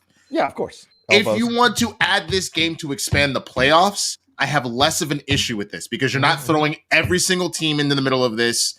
and you are actually putting a stake on this. Yeah. But to just do this, which ultimately just comes down to more money, which in all honesty, again, you can make that money by having another round of the playoffs and letting more teams vie for that top prize. I would much rather see that. I would much rather you go NBA style with it and go 8 from one, 8 from the other, and let's see how this motherfucker plays out than game. Making everybody, like you said, now I got to watch Chad Henne and Blaine Gabbert week 17 on some old bullshit. Like, man, the Bears versus the Raiders in week 17.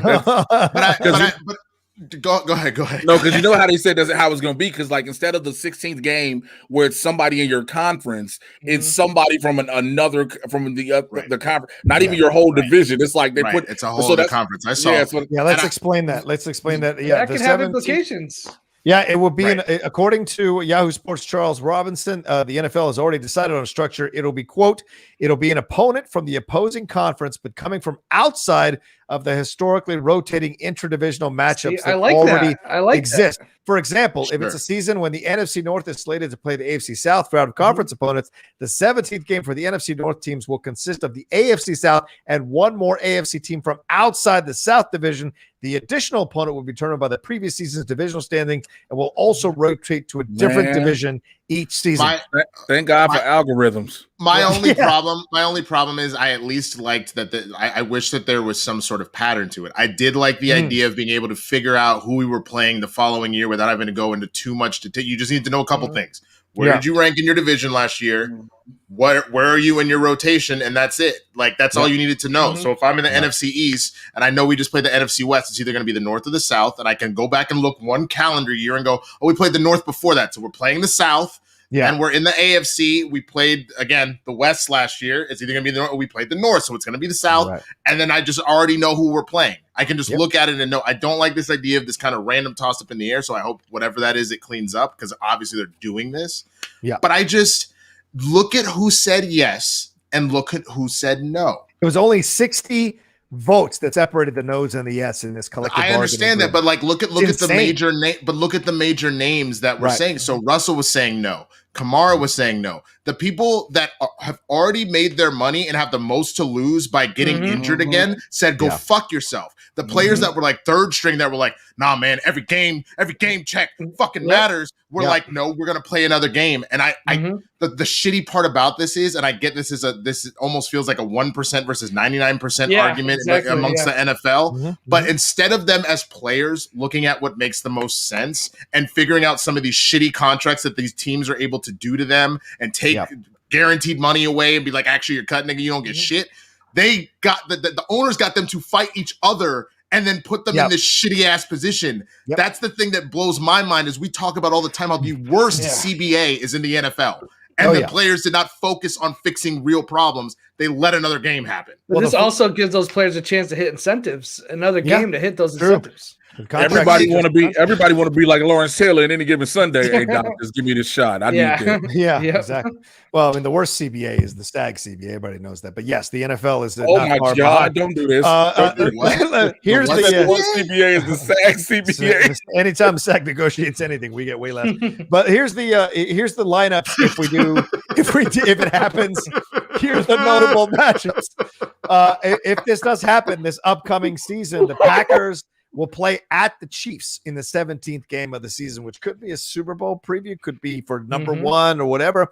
Vikings would be at the Chargers, Seahawks at the Steelers, 49ers at the Bengals, Saints at the Titans. The Buccaneers would play at the Colts, the Panthers at the Texans, the Washington football team at the Bills, Giants at the Dolphins, Cowboys at the Patriots, JT and Winston, Eagles at the Jets. I'll see you, motherfucker. Dak Prescott over Cam Newton all day. What the fuck you talking about? Your Bears at the Raiders. If he's still there at the Raiders season, I agree. Yay. Andy Dalton versus Derek Carr. Yay. We'll see. Craziness. Did you hear the excitement? Oh my God. Did you hear the roar of the crowd? All right, and let's see. Randy Constance says, "How is Mac Jones going third when both Fields and Lance will be on the board?" Well, we don't know that, do we, Randy? But it seems to be coming from a number of mock drafts that the 49ers are looking at Mac Jones over Fields and Lance. So we shall see, brother. Who, Mac Jones? Yeah, exactly. All right, one last NFL story. That was Jay's favorite part of the first block here. Andy Dalton is the starting quarterback after signing the former Dallas Cowboys quarterback to a one-year, $10 million deal. They tweeted that he is QB number one. So puts to bed any idea of a quarterback competition between Chicago's Nick Foles and Andy Dalton. Andy Dalton is the starter. That's the situation going into training camp. Dalton arrived in Chicago after his one-year stint in Dallas, where he went 4-5, but threw for 2,059 yards in 9 games and 14 touchdowns, 64.5% completion rate. That being said, though, there's no Amari Cooper sitting around in Chicago at this point, so I don't know how he's going to. Let me tell you how bad it is. This is how bad the city feels. Go ahead. There is a bar in Chicago that had a marquee that said, "Our ginger bomb is better than our ginger quarterback." Ooh, Wow. That's when I tell you the city of Chicago, when they don't like you, we have a city that they made before Garpax got fired out of Chicago, there were billboards that said "Fire Garpax" right by the United Center. I remember that. When the city of Chicago don't like you, they don't like, and I'm telling you, Andy Dalton has to he cannot be average, he cannot be subpar. They are going, even if the Bears want to keep him, the fans will run him out that city. Yeah. What's Chicago's biggest weapon right now in offense? The referee. Okay, I was curious. So he doesn't have much to work with. Okay. Yeah. Sounds about right. Shit, because Allen Robinson might be, Cordarrelle Patterson might be leaving. It's like, we gotta see who's there. Yeah, because they had to make this deal happen. They had to let go of their All-Pro cornerback Kyle Fuller to make cap room to sign Dalton. You get rid of Kyle fucking Fuller, to get Andy fucking Dalton. Yeah, what are you doing there? You get rid of an all-pro. Yeah. He picks people off, and Kyle Fuller to get Andy motherfucking Dalton. Tough situation, that's for sure. It's a tough situation for the Chicago Bears. Anyway, all right, so that's the last NFL story. Let's see if I got any more Streamlabs and Super Chats. Oh, Caltor Turex sent something. It says, recap, Jay, Chicago can handle Watson after R. Kelly. Joking, punish him. Also for Jay, welcome your new Captain America, Andy Dalton. Thank goodness I'm a Packer fan. Oh, yo, you got your U.S. agent, bro. You out here, U.S. agent in this bitch. Yo, who is your battle star, bro? Like, are y'all gonna go bring in like, yo, we gotta find you an old ass black ass running back to come in and be like, yo, I got bring Frank Gore. No, Frank Gore, son. Andy Dalton, Frank Gore, y'all would tear that shit up, bro. You don't need no super soldier serum in this motherfucker. Battlestar? Stop the car. I love that. That's amazing. Come on, man. Don't you want a wingman? You need a wingman, bro. Like, what are you? You need a black wingman and white. What was that? Did that just happen to y'all too? Did he disappeared. That was amazing. Holy shit. Pick something up and see what happened. He blipped himself. Yo, wait, did Jay just get blipped? Oh no. Jay. Hello. Right? Yeah. Jay That's is funny. He's gone. All right, let's move on to Yeah. Jay, just get Andy Dalton a Latino wife and a black best friend, and he'll be fine. All right, let's move on here to the next. Let's jump into the NBA. There he is. What the fuck? Why does this keep happening? Interesting. Yeah. Wow. Jay, you understand that you keep blipping in and out? He's a mad titan. Jay, you're literally teleporting, my guy. Wow. You're teleporting. Man. Go back and watch the replay. That shit was terrifying. Frank Gore is super soldier serum. That's true. Yeah, that's true. fucking true. That's fucking true, bro. Jay, you need a white wolf. That's what you need. White panther. All right. He had a white wolf, bro, and he was terrible. He was terrible. His name was Trubisky. That wolf couldn't hunt. All right, so let's move into the NBA. NBA. Two big moves here. Let's start with you, JT. Two big moves. Andre Drummond joining the Lakers. And not to be outdone, the Nets went and got themselves LaMarcus Aldridge. Yeah. Andre Drummond comes in just when the LeBron is out for 4 weeks. And apparently Anthony Davis is, quote, a ways away from coming back. So we might not even see him till the end of the season. Andre Drummond was averaging about 17.5 points and 13.5 rebounds for Cleveland. And the Lakers have kind of won the last 2 games. So they've kind of adjusted their defense and kind of leaning on that to be the key to them staying in contention here at the spot that they're at. Who helps better, because you've got a 35-year-old LaMarcus Aldridge versus a 27-year-old Andre Drummond. He is. Who do you think made the best move in this situation to help them get to the finals and win it? That's a hard question. LaMarcus going to the Nets. Why? I don't think so. Here's why. Because LaMarcus goes to the Nets with a team that's there. You gotta wait to figure out with Andre Drummond and the Lakers. You got to wait till LeBron get back and have AD together to have that cohesive unit. By that time, the Nets will have gelled. You get what I'm saying? By that time, the Nets will have played they're all together. Playing, that's the problem, Jake. KD goes out for 5 games. Irene goes out for 7. Harden goes out for 4. And it's just like frustrating overall. And you've got a broken down Blake Griffin and a 35-year-old LaMarcus Aldridge. Griffin dunked. Okay. He did an alley-oop. He did an alley-oop.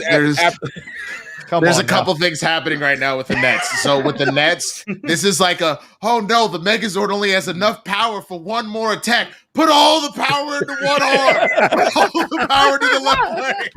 Like, they're doing the best they can to keep it together. But I'm going to tell you something right now. If they lose, oh my God, all of their careers start to look like a laughing stock. Because remember when this happened with the Lakers over a decade ago with Kobe Payton, Karl Malone, Karl Malone, Steve Nash, Dwight Howard. You all of a sudden, this looks like a fucking shit show. We give teams 2 years now, though.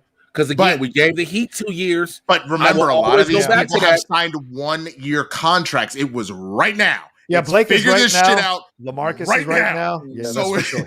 And they traded away some strong players that would have been good foundation, like Karis LeVert, for their future. So that's I think the Drummond is a bigger deal for this reason and this reason alone. All of the pressure is fully on the Nets at this point.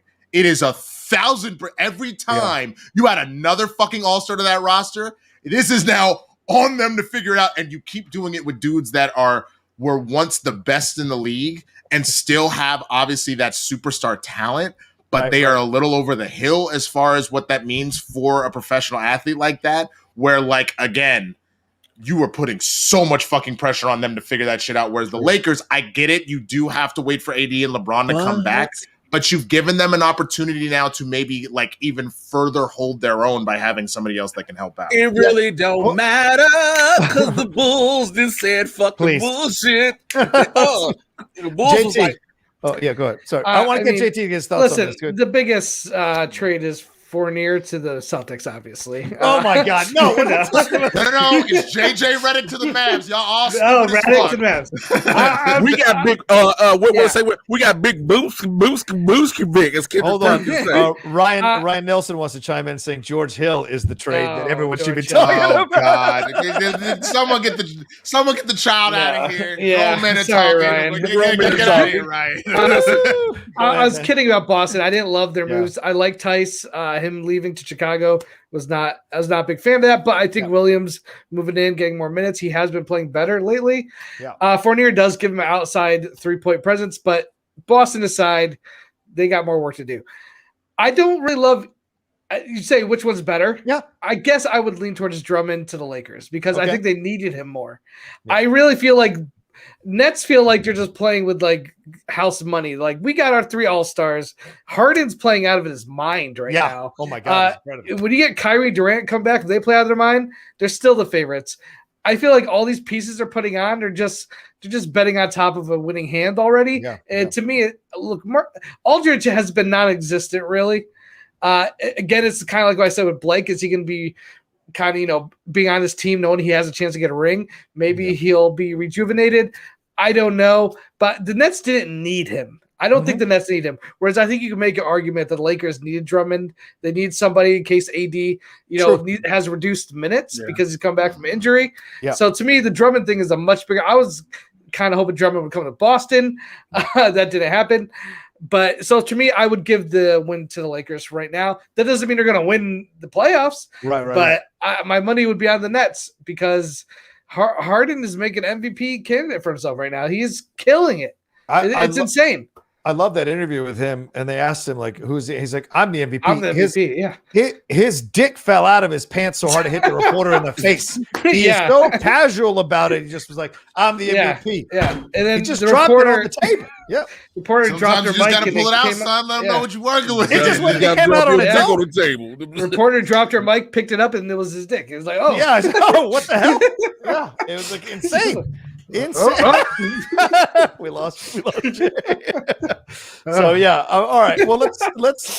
I like the idea of Andre Drummond in LA. I actually kind of sneakily like that a little bit more than almost any of the centers that they have brought since Shaq left. Like I like him better than what's his face, Dwight Howard when he went over there, or Gasol. Right? I think Drummond can really make a name for himself. He's a workhorse, blue-collar guy. Yeah. And though LA loves all the glitz and glamour, they do respect players that come in, night out, and give it all they got and have some real grit to them. And this could be the difference and with these Lakers beating the Nets. The players push hard. Gritty. Yeah. The players really pursued him.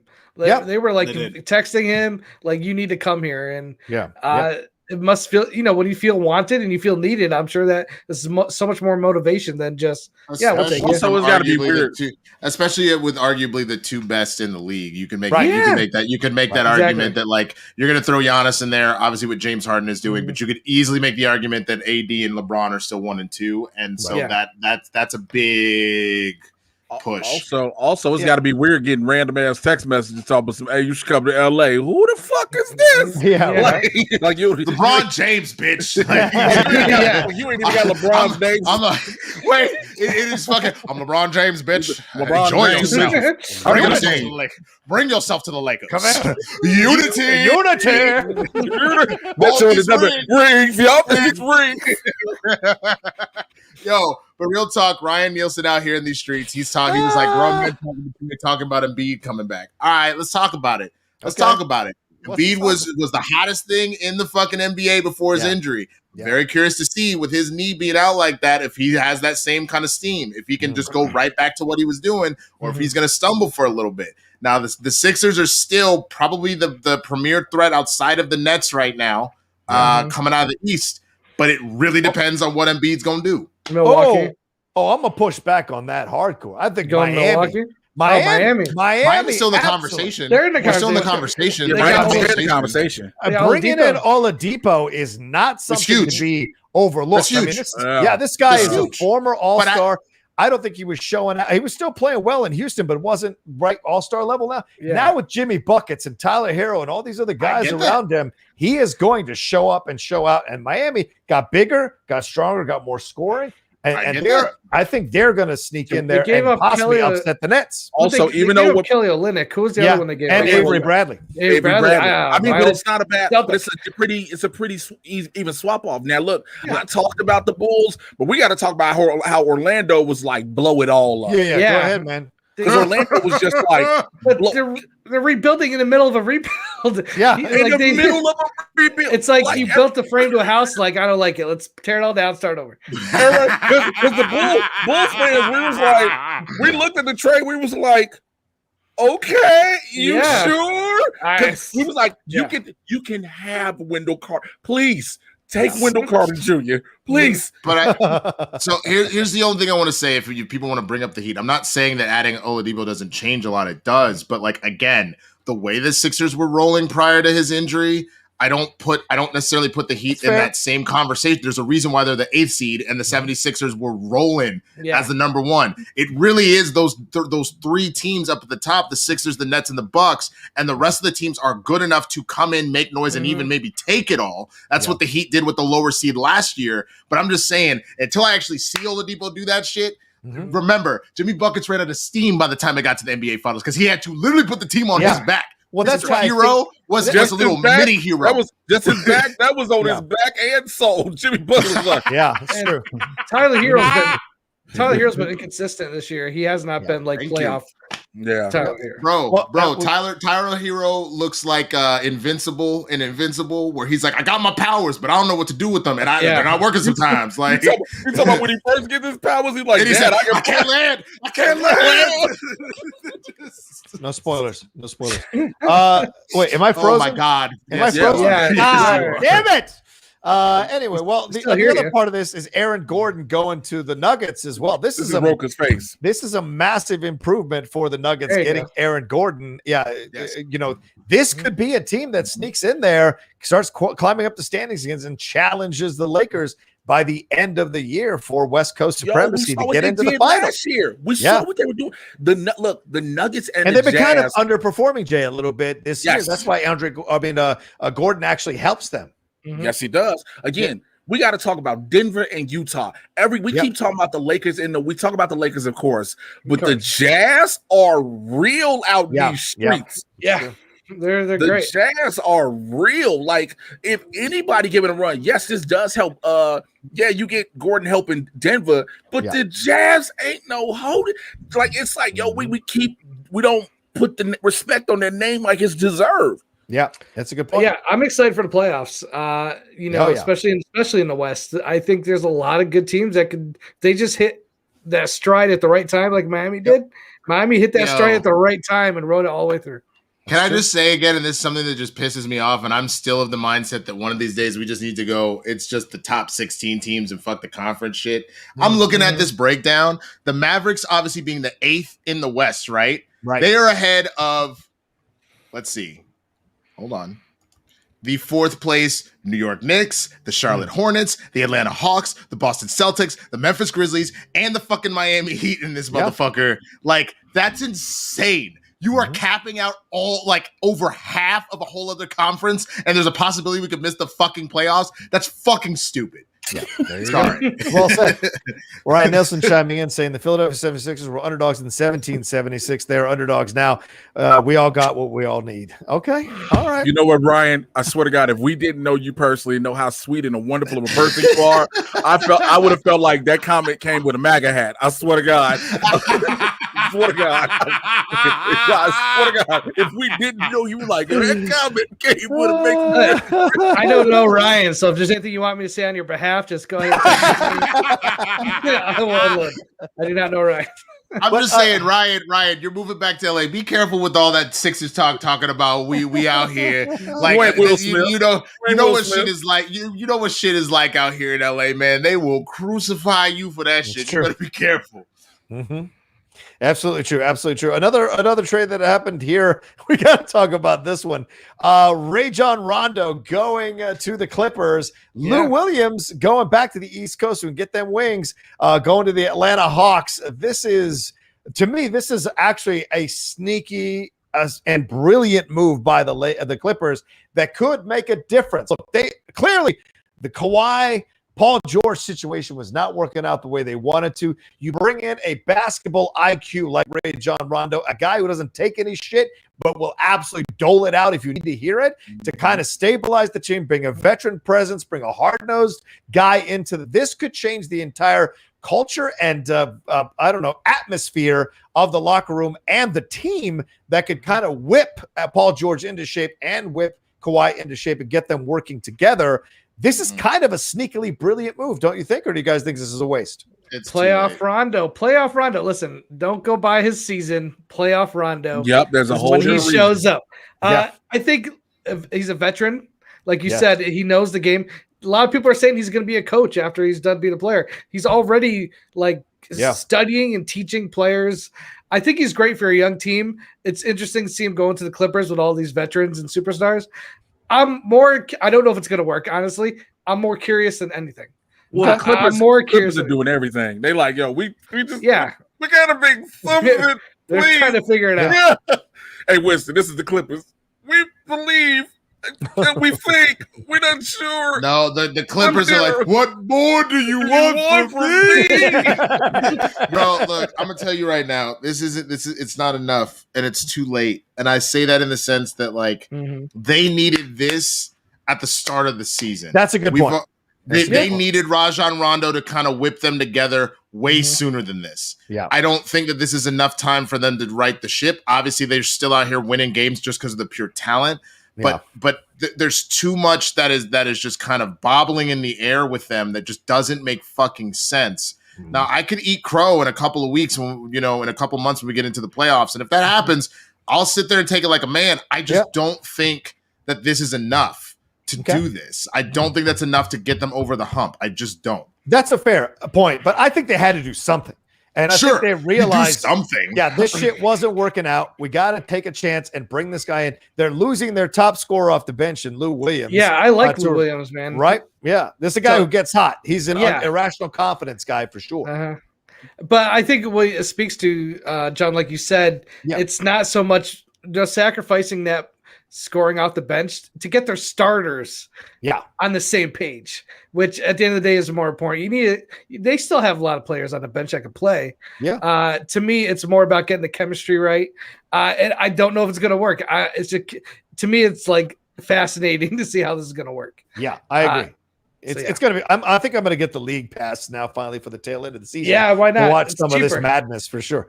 Randy, you share that password, dog? Yeah, man. Maybe. Let's all lemon pepper Lou. I like this. Lemon Magic pepper City Lou. Wings. Oh Lord. Oh Lord. Lou about to get that magic in him. I like that. Lord. So we'll see. Let's go back to Jay on this one here. Let me get out of this. Jay, let's go back to you on this one here now. Vucevic has gone over to the Bulls. The Bulls made some interesting moves here, guy. What happens when you have a real front office? Yeah. you traded away Wendell Carter Jr. and Otto Porter and 2 first-round picks, which is insane. And you're attempting to make the playoffs this season while the Magic traded Vucevic, Evan Fournier, and Aaron Gordon. Vucevic was averaging 24.5 points and 11.8 rebounds. So, and he's averaged the like 19 Magic though. Points per game. Yeah, Magic. Yeah, but it's not like the Bulls are that much better. Yeah, so he's still gonna watch your filthy mouth. Okay, I apologize. You tell me, what do you think about this trade? What do you think this signals for the Bulls going forward? The rebuild is really happening now. Okay, it's not that slow, steady. Oh, let's see what piece here. Let's see what piece there. If we can get rid of Laurie McCartney, whatever his last name, we can get rid of him. Yeah, that because he's really, we thought he was gonna be the dude. We believed in that, and now it's like that's not the case. So he got to go. But again, you're just gonna have to get somebody that's worth it, and you're building this team. Zach LaVine and Vucevic together, and marketing. And marketing is kind of a trio. Marketing is that's what I'm saying. But it's like we can get rid of him. That's what I'm saying. We can get rid of him.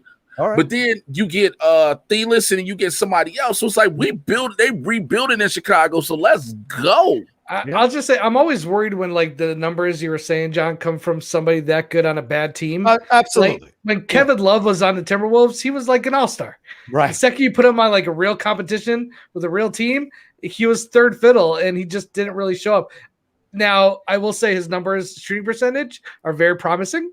So I think it's a little bit better than Kevin Love, but there's always that risk. Like, did we give too much for a guy who was a star in a market that had no stars? And now that you actually put him under the lights of Chicago, is he going to be able to keep those numbers going? And I don't know. It'll be interesting. But I think the thing is about going to Chicago now and with the Bulls, and I'm just going to be realistic, there isn't a lot of pressure yet. True. Okay. Very true. This isn't coming off of when the Jordan era died down, and then all of a sudden we got Derrick Rose, and the pressure, it was Derrick Rose, Taj Gibson, Joakim Noah, Carlos Boozer, and the pressure and the lights were up. But then all of a sudden after they gone, it's died down. So now, the Bulls fans, the Chicagoans, we want the resurgence to glory, but it's not that much pressure where it's like, you got to hurry up and do it. We know he can. Yeah. Yeah, and this could be a great move for the Bulls because they're in 10th place right now, only a couple games out of that 8th final spot for the playoffs. If they make the playoffs, that's an attractive duo to have there in Levine and Vucevic to lure free agents to come play for them. Yeah, because they're a move or two away from really being contenders. This definitely is going to help you recruit more players to your team. Yeah. As a black man, I just can't see myself in a Vucevic jersey. They'd be like, "That's not your last name, sir." I understand. I roll around in the Doncic and the Winsky, bro. You just get used to it, bro. Look, if a white boy comes to your motherfucking town and starts balling, if you get the next Larry Bird in that bitch, you ain't gonna rock it. You ain't go Rocha. I got a You're not Paul gonna- Pierce jersey. I got a Pierce jersey. There you go. There you go. You got a Paul Pierce jersey, bro. Like, You know, I also have a Scalabrini though one. So that Oh no, that's Brian Jay- Scalabrine. did you see that Scalabrine clip? Yeah, I loved it. I loved it. Oh, that was amazing. White Like Mamba, college? baby. White Mamba just embarrassing that kid trying to talk shit. And Yeah. someone made a point. Stop challenging even the worst NBA player to one-on-one. Yep. Because there's a reason that they are playing in the best league in the world. Even the bottom player is is better than like, because it's like 200 of them? They're the 200 best players in the fucking world. Can I tell you this? And real quick story. When I lived in North Hollywood, I went to LA Fitness out there with the basketball court. Oh yeah. Yep. And I went and played basketball. A lot of good players. Obviously, I'm nowhere near as good as a lot of them, but I could shoot the ball.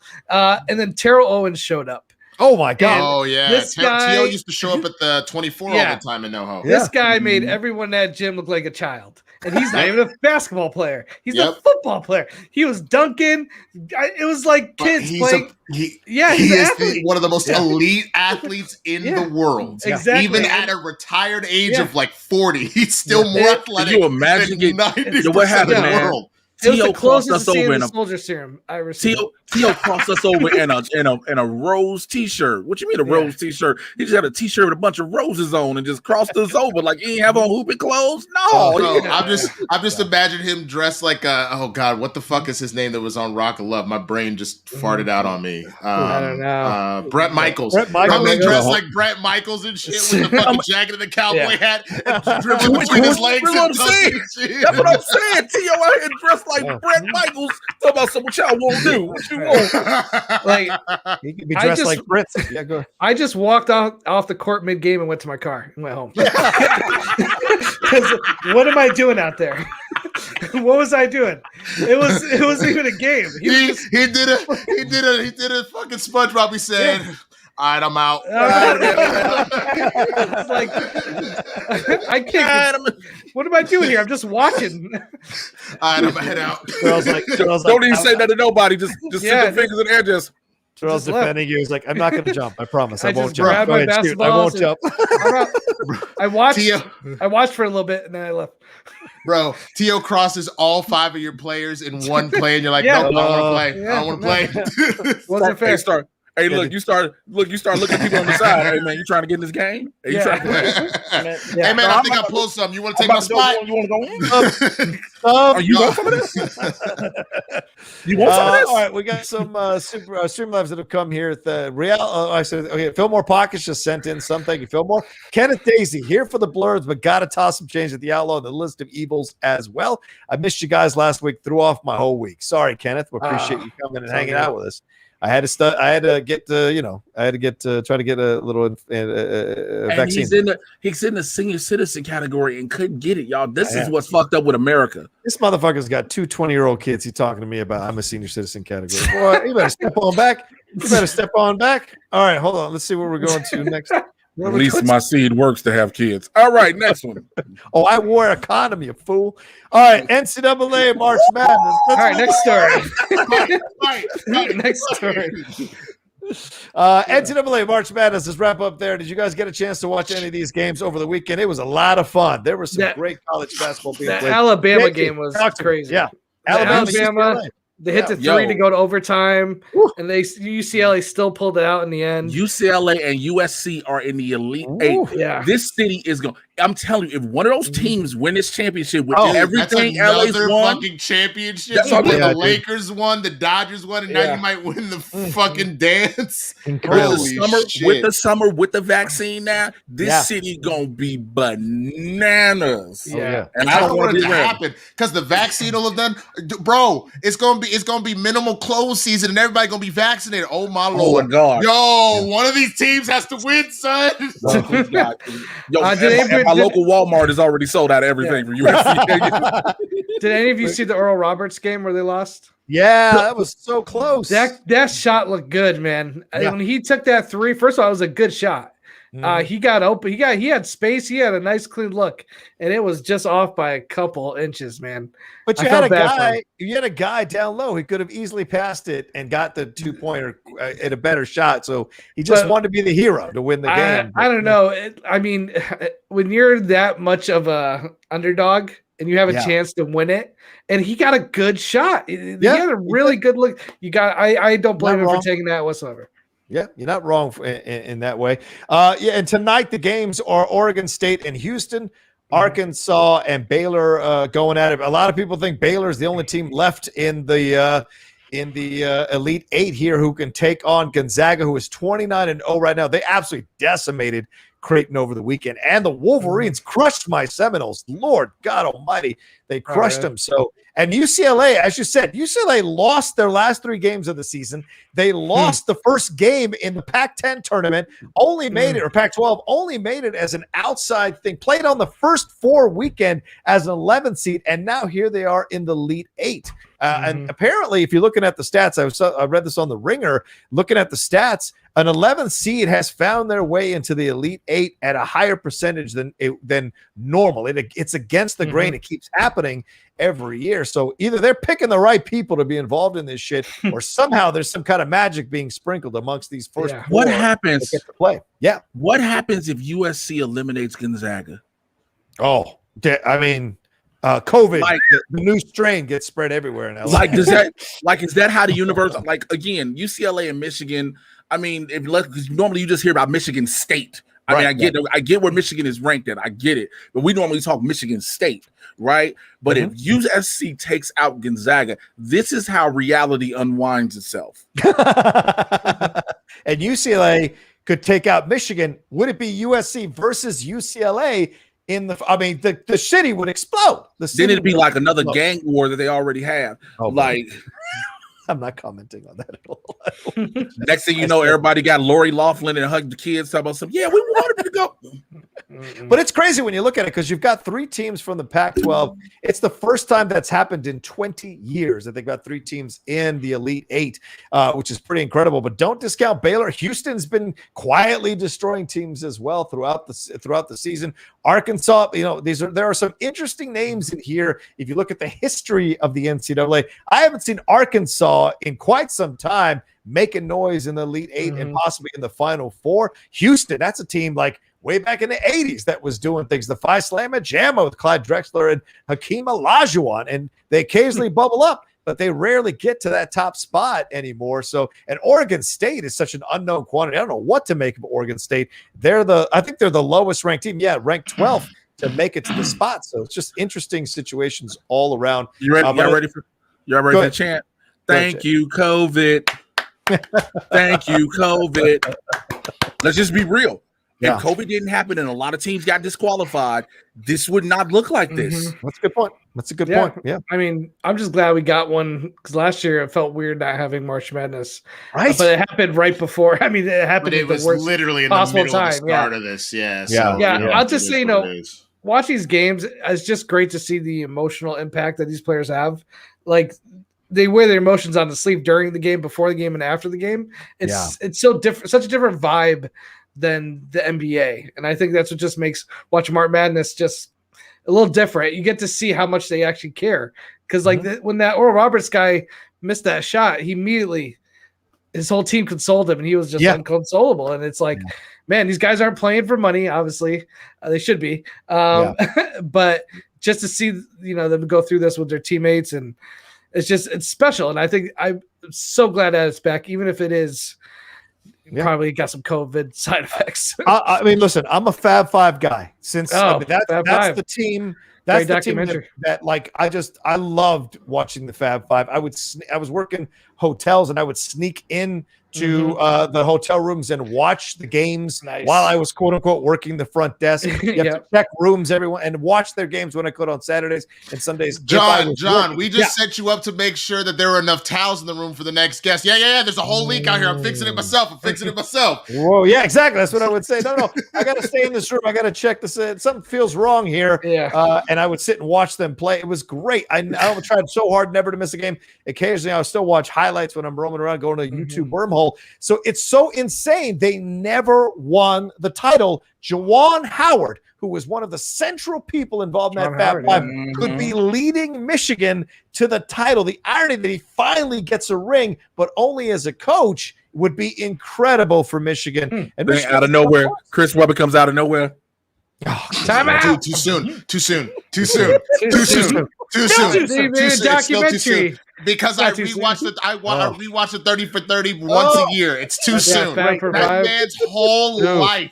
You realize that all the rest of them will talk about it, and he's still, if you even mention the name Michigan, Fab Five, basketball tournament, God forbid if you mention timeouts. You know the scenes he hates the most in the movies? The Quicksilver scenes. He hates those motherfucking scenes, bro. Those things infuriate his ass. He does commentary now. Does he ever bring it up? Like, has he brought up at all in commentary?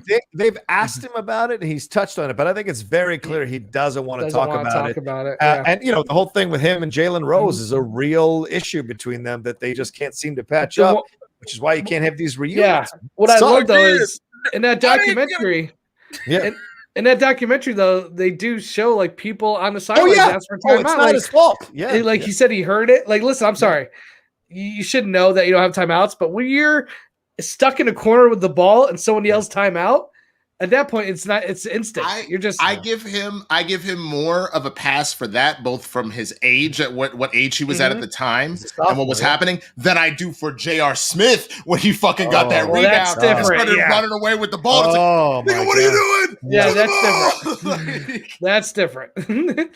LeBron face. That'll never go away. Face will live forever. Someone did that on a meme the other day. I can't remember what it was. It was fucking, I was on the ground. But yeah, the timeout, it's too soon. I can never take a joke about it. I can never hear the and not feel like, fuck you, motherfucker. Because Chris Webber was forever damaged from that fucking moment. And even in his regular NBA career. Yeah, it came so close. If he had that moment, if they had won that title, I think he's got the belief in himself and the guts to drag that Sacramento Kings team to a title.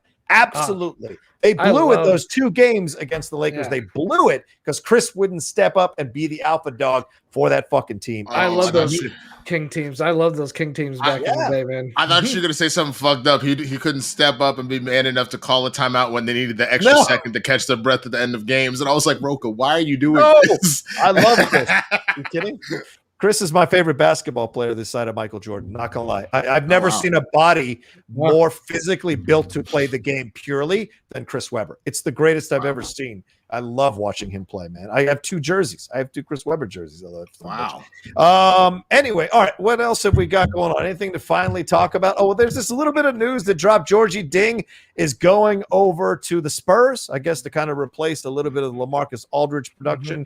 And the Bucks have picked up Jeff Teague for whatever they're going to get out of that.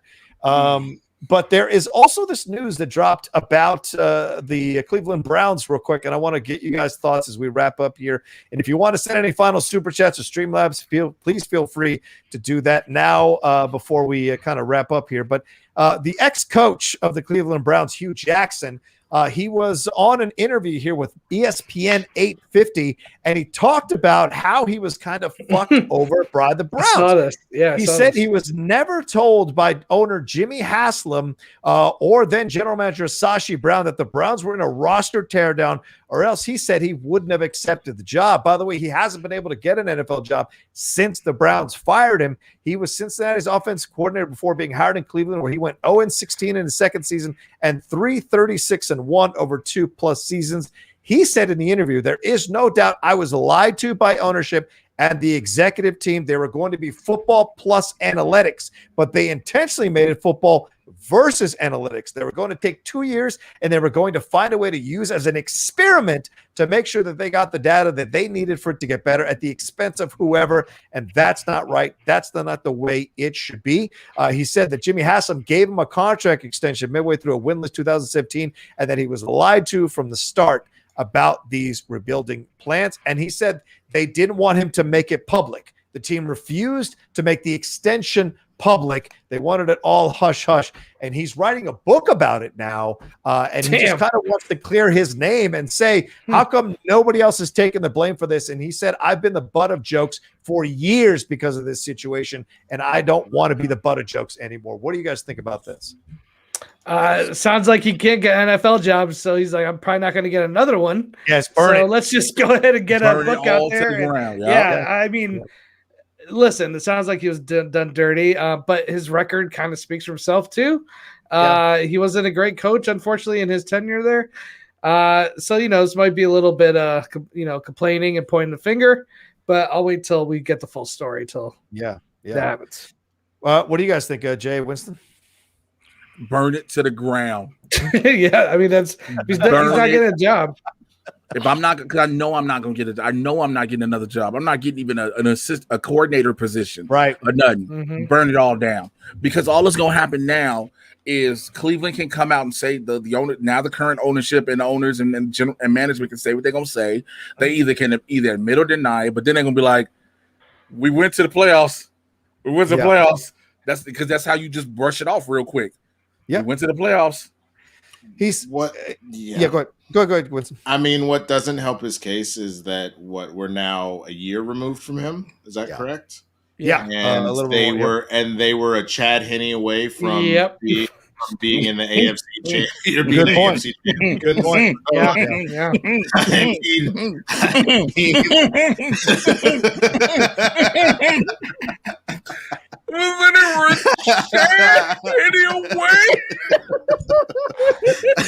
Hey, look, man, I got bars. What can I say? But I look. I know how hard it is for a black man to become a head coach in the NFL. Yeah, there is going to be a part of me that is going to believe him regardless because of what we've seen and how black coaches have been done in the league. In the same breath, based off of how this is kind of playing out and the timing of all this definitely feels like nobody's paying attention to me, so fuck it. Kind of thing. I'm getting a little mix of both right now. So like, my book. So like literally, my black man spider sense is tingling, and there's a part of me that like is on his side and like believes him, and then there's the other part of me that's just like, bruh, like it is what it is, man. Like I don't know what to tell you. So. Yeah, that's a good point. We'll see what happens. He wraps it up by saying, or the article wraps it up by quoting and saying, away. He says, I'll take responsibility for my role in it, but why isn't everybody else taking responsibility for it? And he said, I think one other thing. I guess I already said it. Never mind. It was the fact that as soon as he left, they did as well as they did. They had Freddie Kitchens. They brought Freddie Kitchens. Yeah, Freddie Kitchens. And so we're 2 years removed from when he was there, and 2.5 really, because he was fired halfway through his third season. Okay, I couldn't remember how long it's been. Well, he said that they were relied too much on the statistical data, and he said that there are just too many people who were involved. And he said, look at the way we drafted. People need to go back and look at those drafts and see where those players are today. That should tell you all you need to know. They're not on this team. They haven't been. And some of them aren't even in the league, but we were somehow expected to win. You can't win that way. So, maybe I think he's got a right to out them if he really can't find another job. Get your money, man. Get your money now that everybody's looking at Cleveland. All right, let's see if we get any more Streamlabs Super Chats before we wrap up here. We don't. All right, let's get the hell out of here. All right, thanks everybody for watching this episode of Game Time. Can't thank you all enough for taking the time to hang out with us and have a little fun talking sports. It means the world. Let's go around the horn, tell everybody where they can find you. Jay Washington. Twitter, Instagram at Mr. J Washington, MRJAY. You should know how to spell Washington. You really should. It's really sad. I mean, people do not know how to spell Washington. It's very fucking sad. Hey, maybe they're going with the British version. It's Washington with an E. Go ahead. Every Tuesday and Thursday, you can catch me with this dickhead down below. Blurs in the hood. 2 p.m. Pacific, 5 p.m. YouTube.com/Blurs in the Hood. And the Mad Titan podcast is back after hiatus. Episode 82 is out right now. Me and Nick Alexander. Nice. It's wherever you get your podcast from. I get you caught up on everything happening in the Marvel and DC live action cinematic universes. It's barbershop talk for nerds. So what that means is I don't give a fuck about your feelings. So guess what I talked about for 27 and a half minutes. Wow. There you go. Why would you talk about the Snyder cut for 27 and a half minutes when you hate it? Well, because my boy Nick wanted to talk about it. He was like, because everybody's like, I really liked it, and I felt it was so much better than the theatrical. Of course, the bar is so fucking low. Wow. Like, when you talk about. It's a fair point. It was low, but it's still a goddamn good movie. All right, Winston A. Marshall, what do you got to say? First thing I got to ask Jay, I mean, do you actually think y'all are going to beat the Warriors tonight? Do you think the Warriors just going to Steph Curry all up in your eye? Solid. You can find me at the Swaggy Blurred on Twitter and Instagram and all that. I'll take Chicago. I'll take Chicago over the Golden State. All right. I just asked the question. Just asking the question. I'm just Swaggy Blurred. A little bit of mojo, a little bit of sage, pray for 7 bad ankles, you know. Hey guys, Winston, as Winston is finishing up, we're 9 likes away from 100 likes. So get us 100 likes before Winston and I wrap up. Go ahead, Winston. Go ahead. Start. Yeah, for sure. At the Swaggy Blurred, Twitter, Instagram, all that good stuff. You find me, like Jay said, Blurds in the Hood Tuesday and Thursday, 2 p.m. Pacific. Yeah, if y'all missed Blurds After Dark, you missed one for the ages yesterday. There's a reason why both of us felt like ass throughout the entirety of the show. And then Fridays, Inner Geekdom Show, 9 a.m. Still breaking down the Falcon and the Winter Soldier through the run. Lots of other movies and shows to talk about as well once that 6 weeks is up. So please don't miss it. Come hang with me. That's it for right now. All right, JT, what do you got, brother? JT Movie Thinks, my podcast, Words, WERDS, in the Suburbs, coming out really soon. Words in the Suburbs. I think that's how it goes. Is it your podcast? No, I was joking. It was a joke of Blurbs in the Hood. Oh my god! It's Words in the Suburbs. I kind of was like, I feel like this is definitely a thing. I was like, did he just straight bring it on us right now? He just go and he'd be like, Bird, Words in the Suburbs, baby. I was like, what is happening? Words in the Suburbs. It has a good flow. It kind of does. I'm not gonna lie to you. All right. Words in the Suburbs. We're gonna talk exclusively about the Snyder Cut. And how why did they put that cyborg stuff back in? We don't get it out here in the suburbs. Terrible. So terrible. Yeah, what's funny is Jay agrees with you. But that's a whole other conversation. What? No. Hey, you're my first guest. Oh my god. Jay is Jay the Candace Owens of the Justice League? Goddamn right, because we can talk about why Martian Manhunter was pointless. Yeah, he was pointless. That's because Jeff Johns would let him have a Green Lantern. No, but yeah, JT Movie Thinks, and I'll come back to LA, bitches. Look out. Yeah. And you might have a match. When's your match? Have they said when they're going to show? I think April 16th. I'm taking on Ben Goddard in the Schmodown. Can't wait to get in the ring and show you I still got it. Let's keep that Finstock exchange trade rolling, son. Rolling, son, after this weekend. That's for sure. Thank you all so much for y'all need to have a hug or some shit. We are. We're hugging. We'll have a man hug. It's called a handshake and a high five. Oh, y'all. There was one other. I know we ain't got time, but there's one other thing. Order isn't going to make the Rangers. So my homie was making a joke. He's like, my God, he let all of his power out in one fucking punch in that fucking thing years ago, and he has been trash ever since. Wow. There you go. Set it straight. Also, subscribe to the channel here on the Outlaw Nation channel. We got so much stuff coming up this week. We're back to full operating procedures this week. So go ahead and subscribe to us. Give a like, leave a comment down below, and share this video. More than anything else, let people know about everything we got going on here on the Outlaw Nation, especially talking sports here on Game Time. All right, y'all take care of yourselves. Keep practicing your social distancing. Keep wearing your mask. Go get vaccinated. And then come back and see us next week for another live episode of Game Time. Much love. Much love.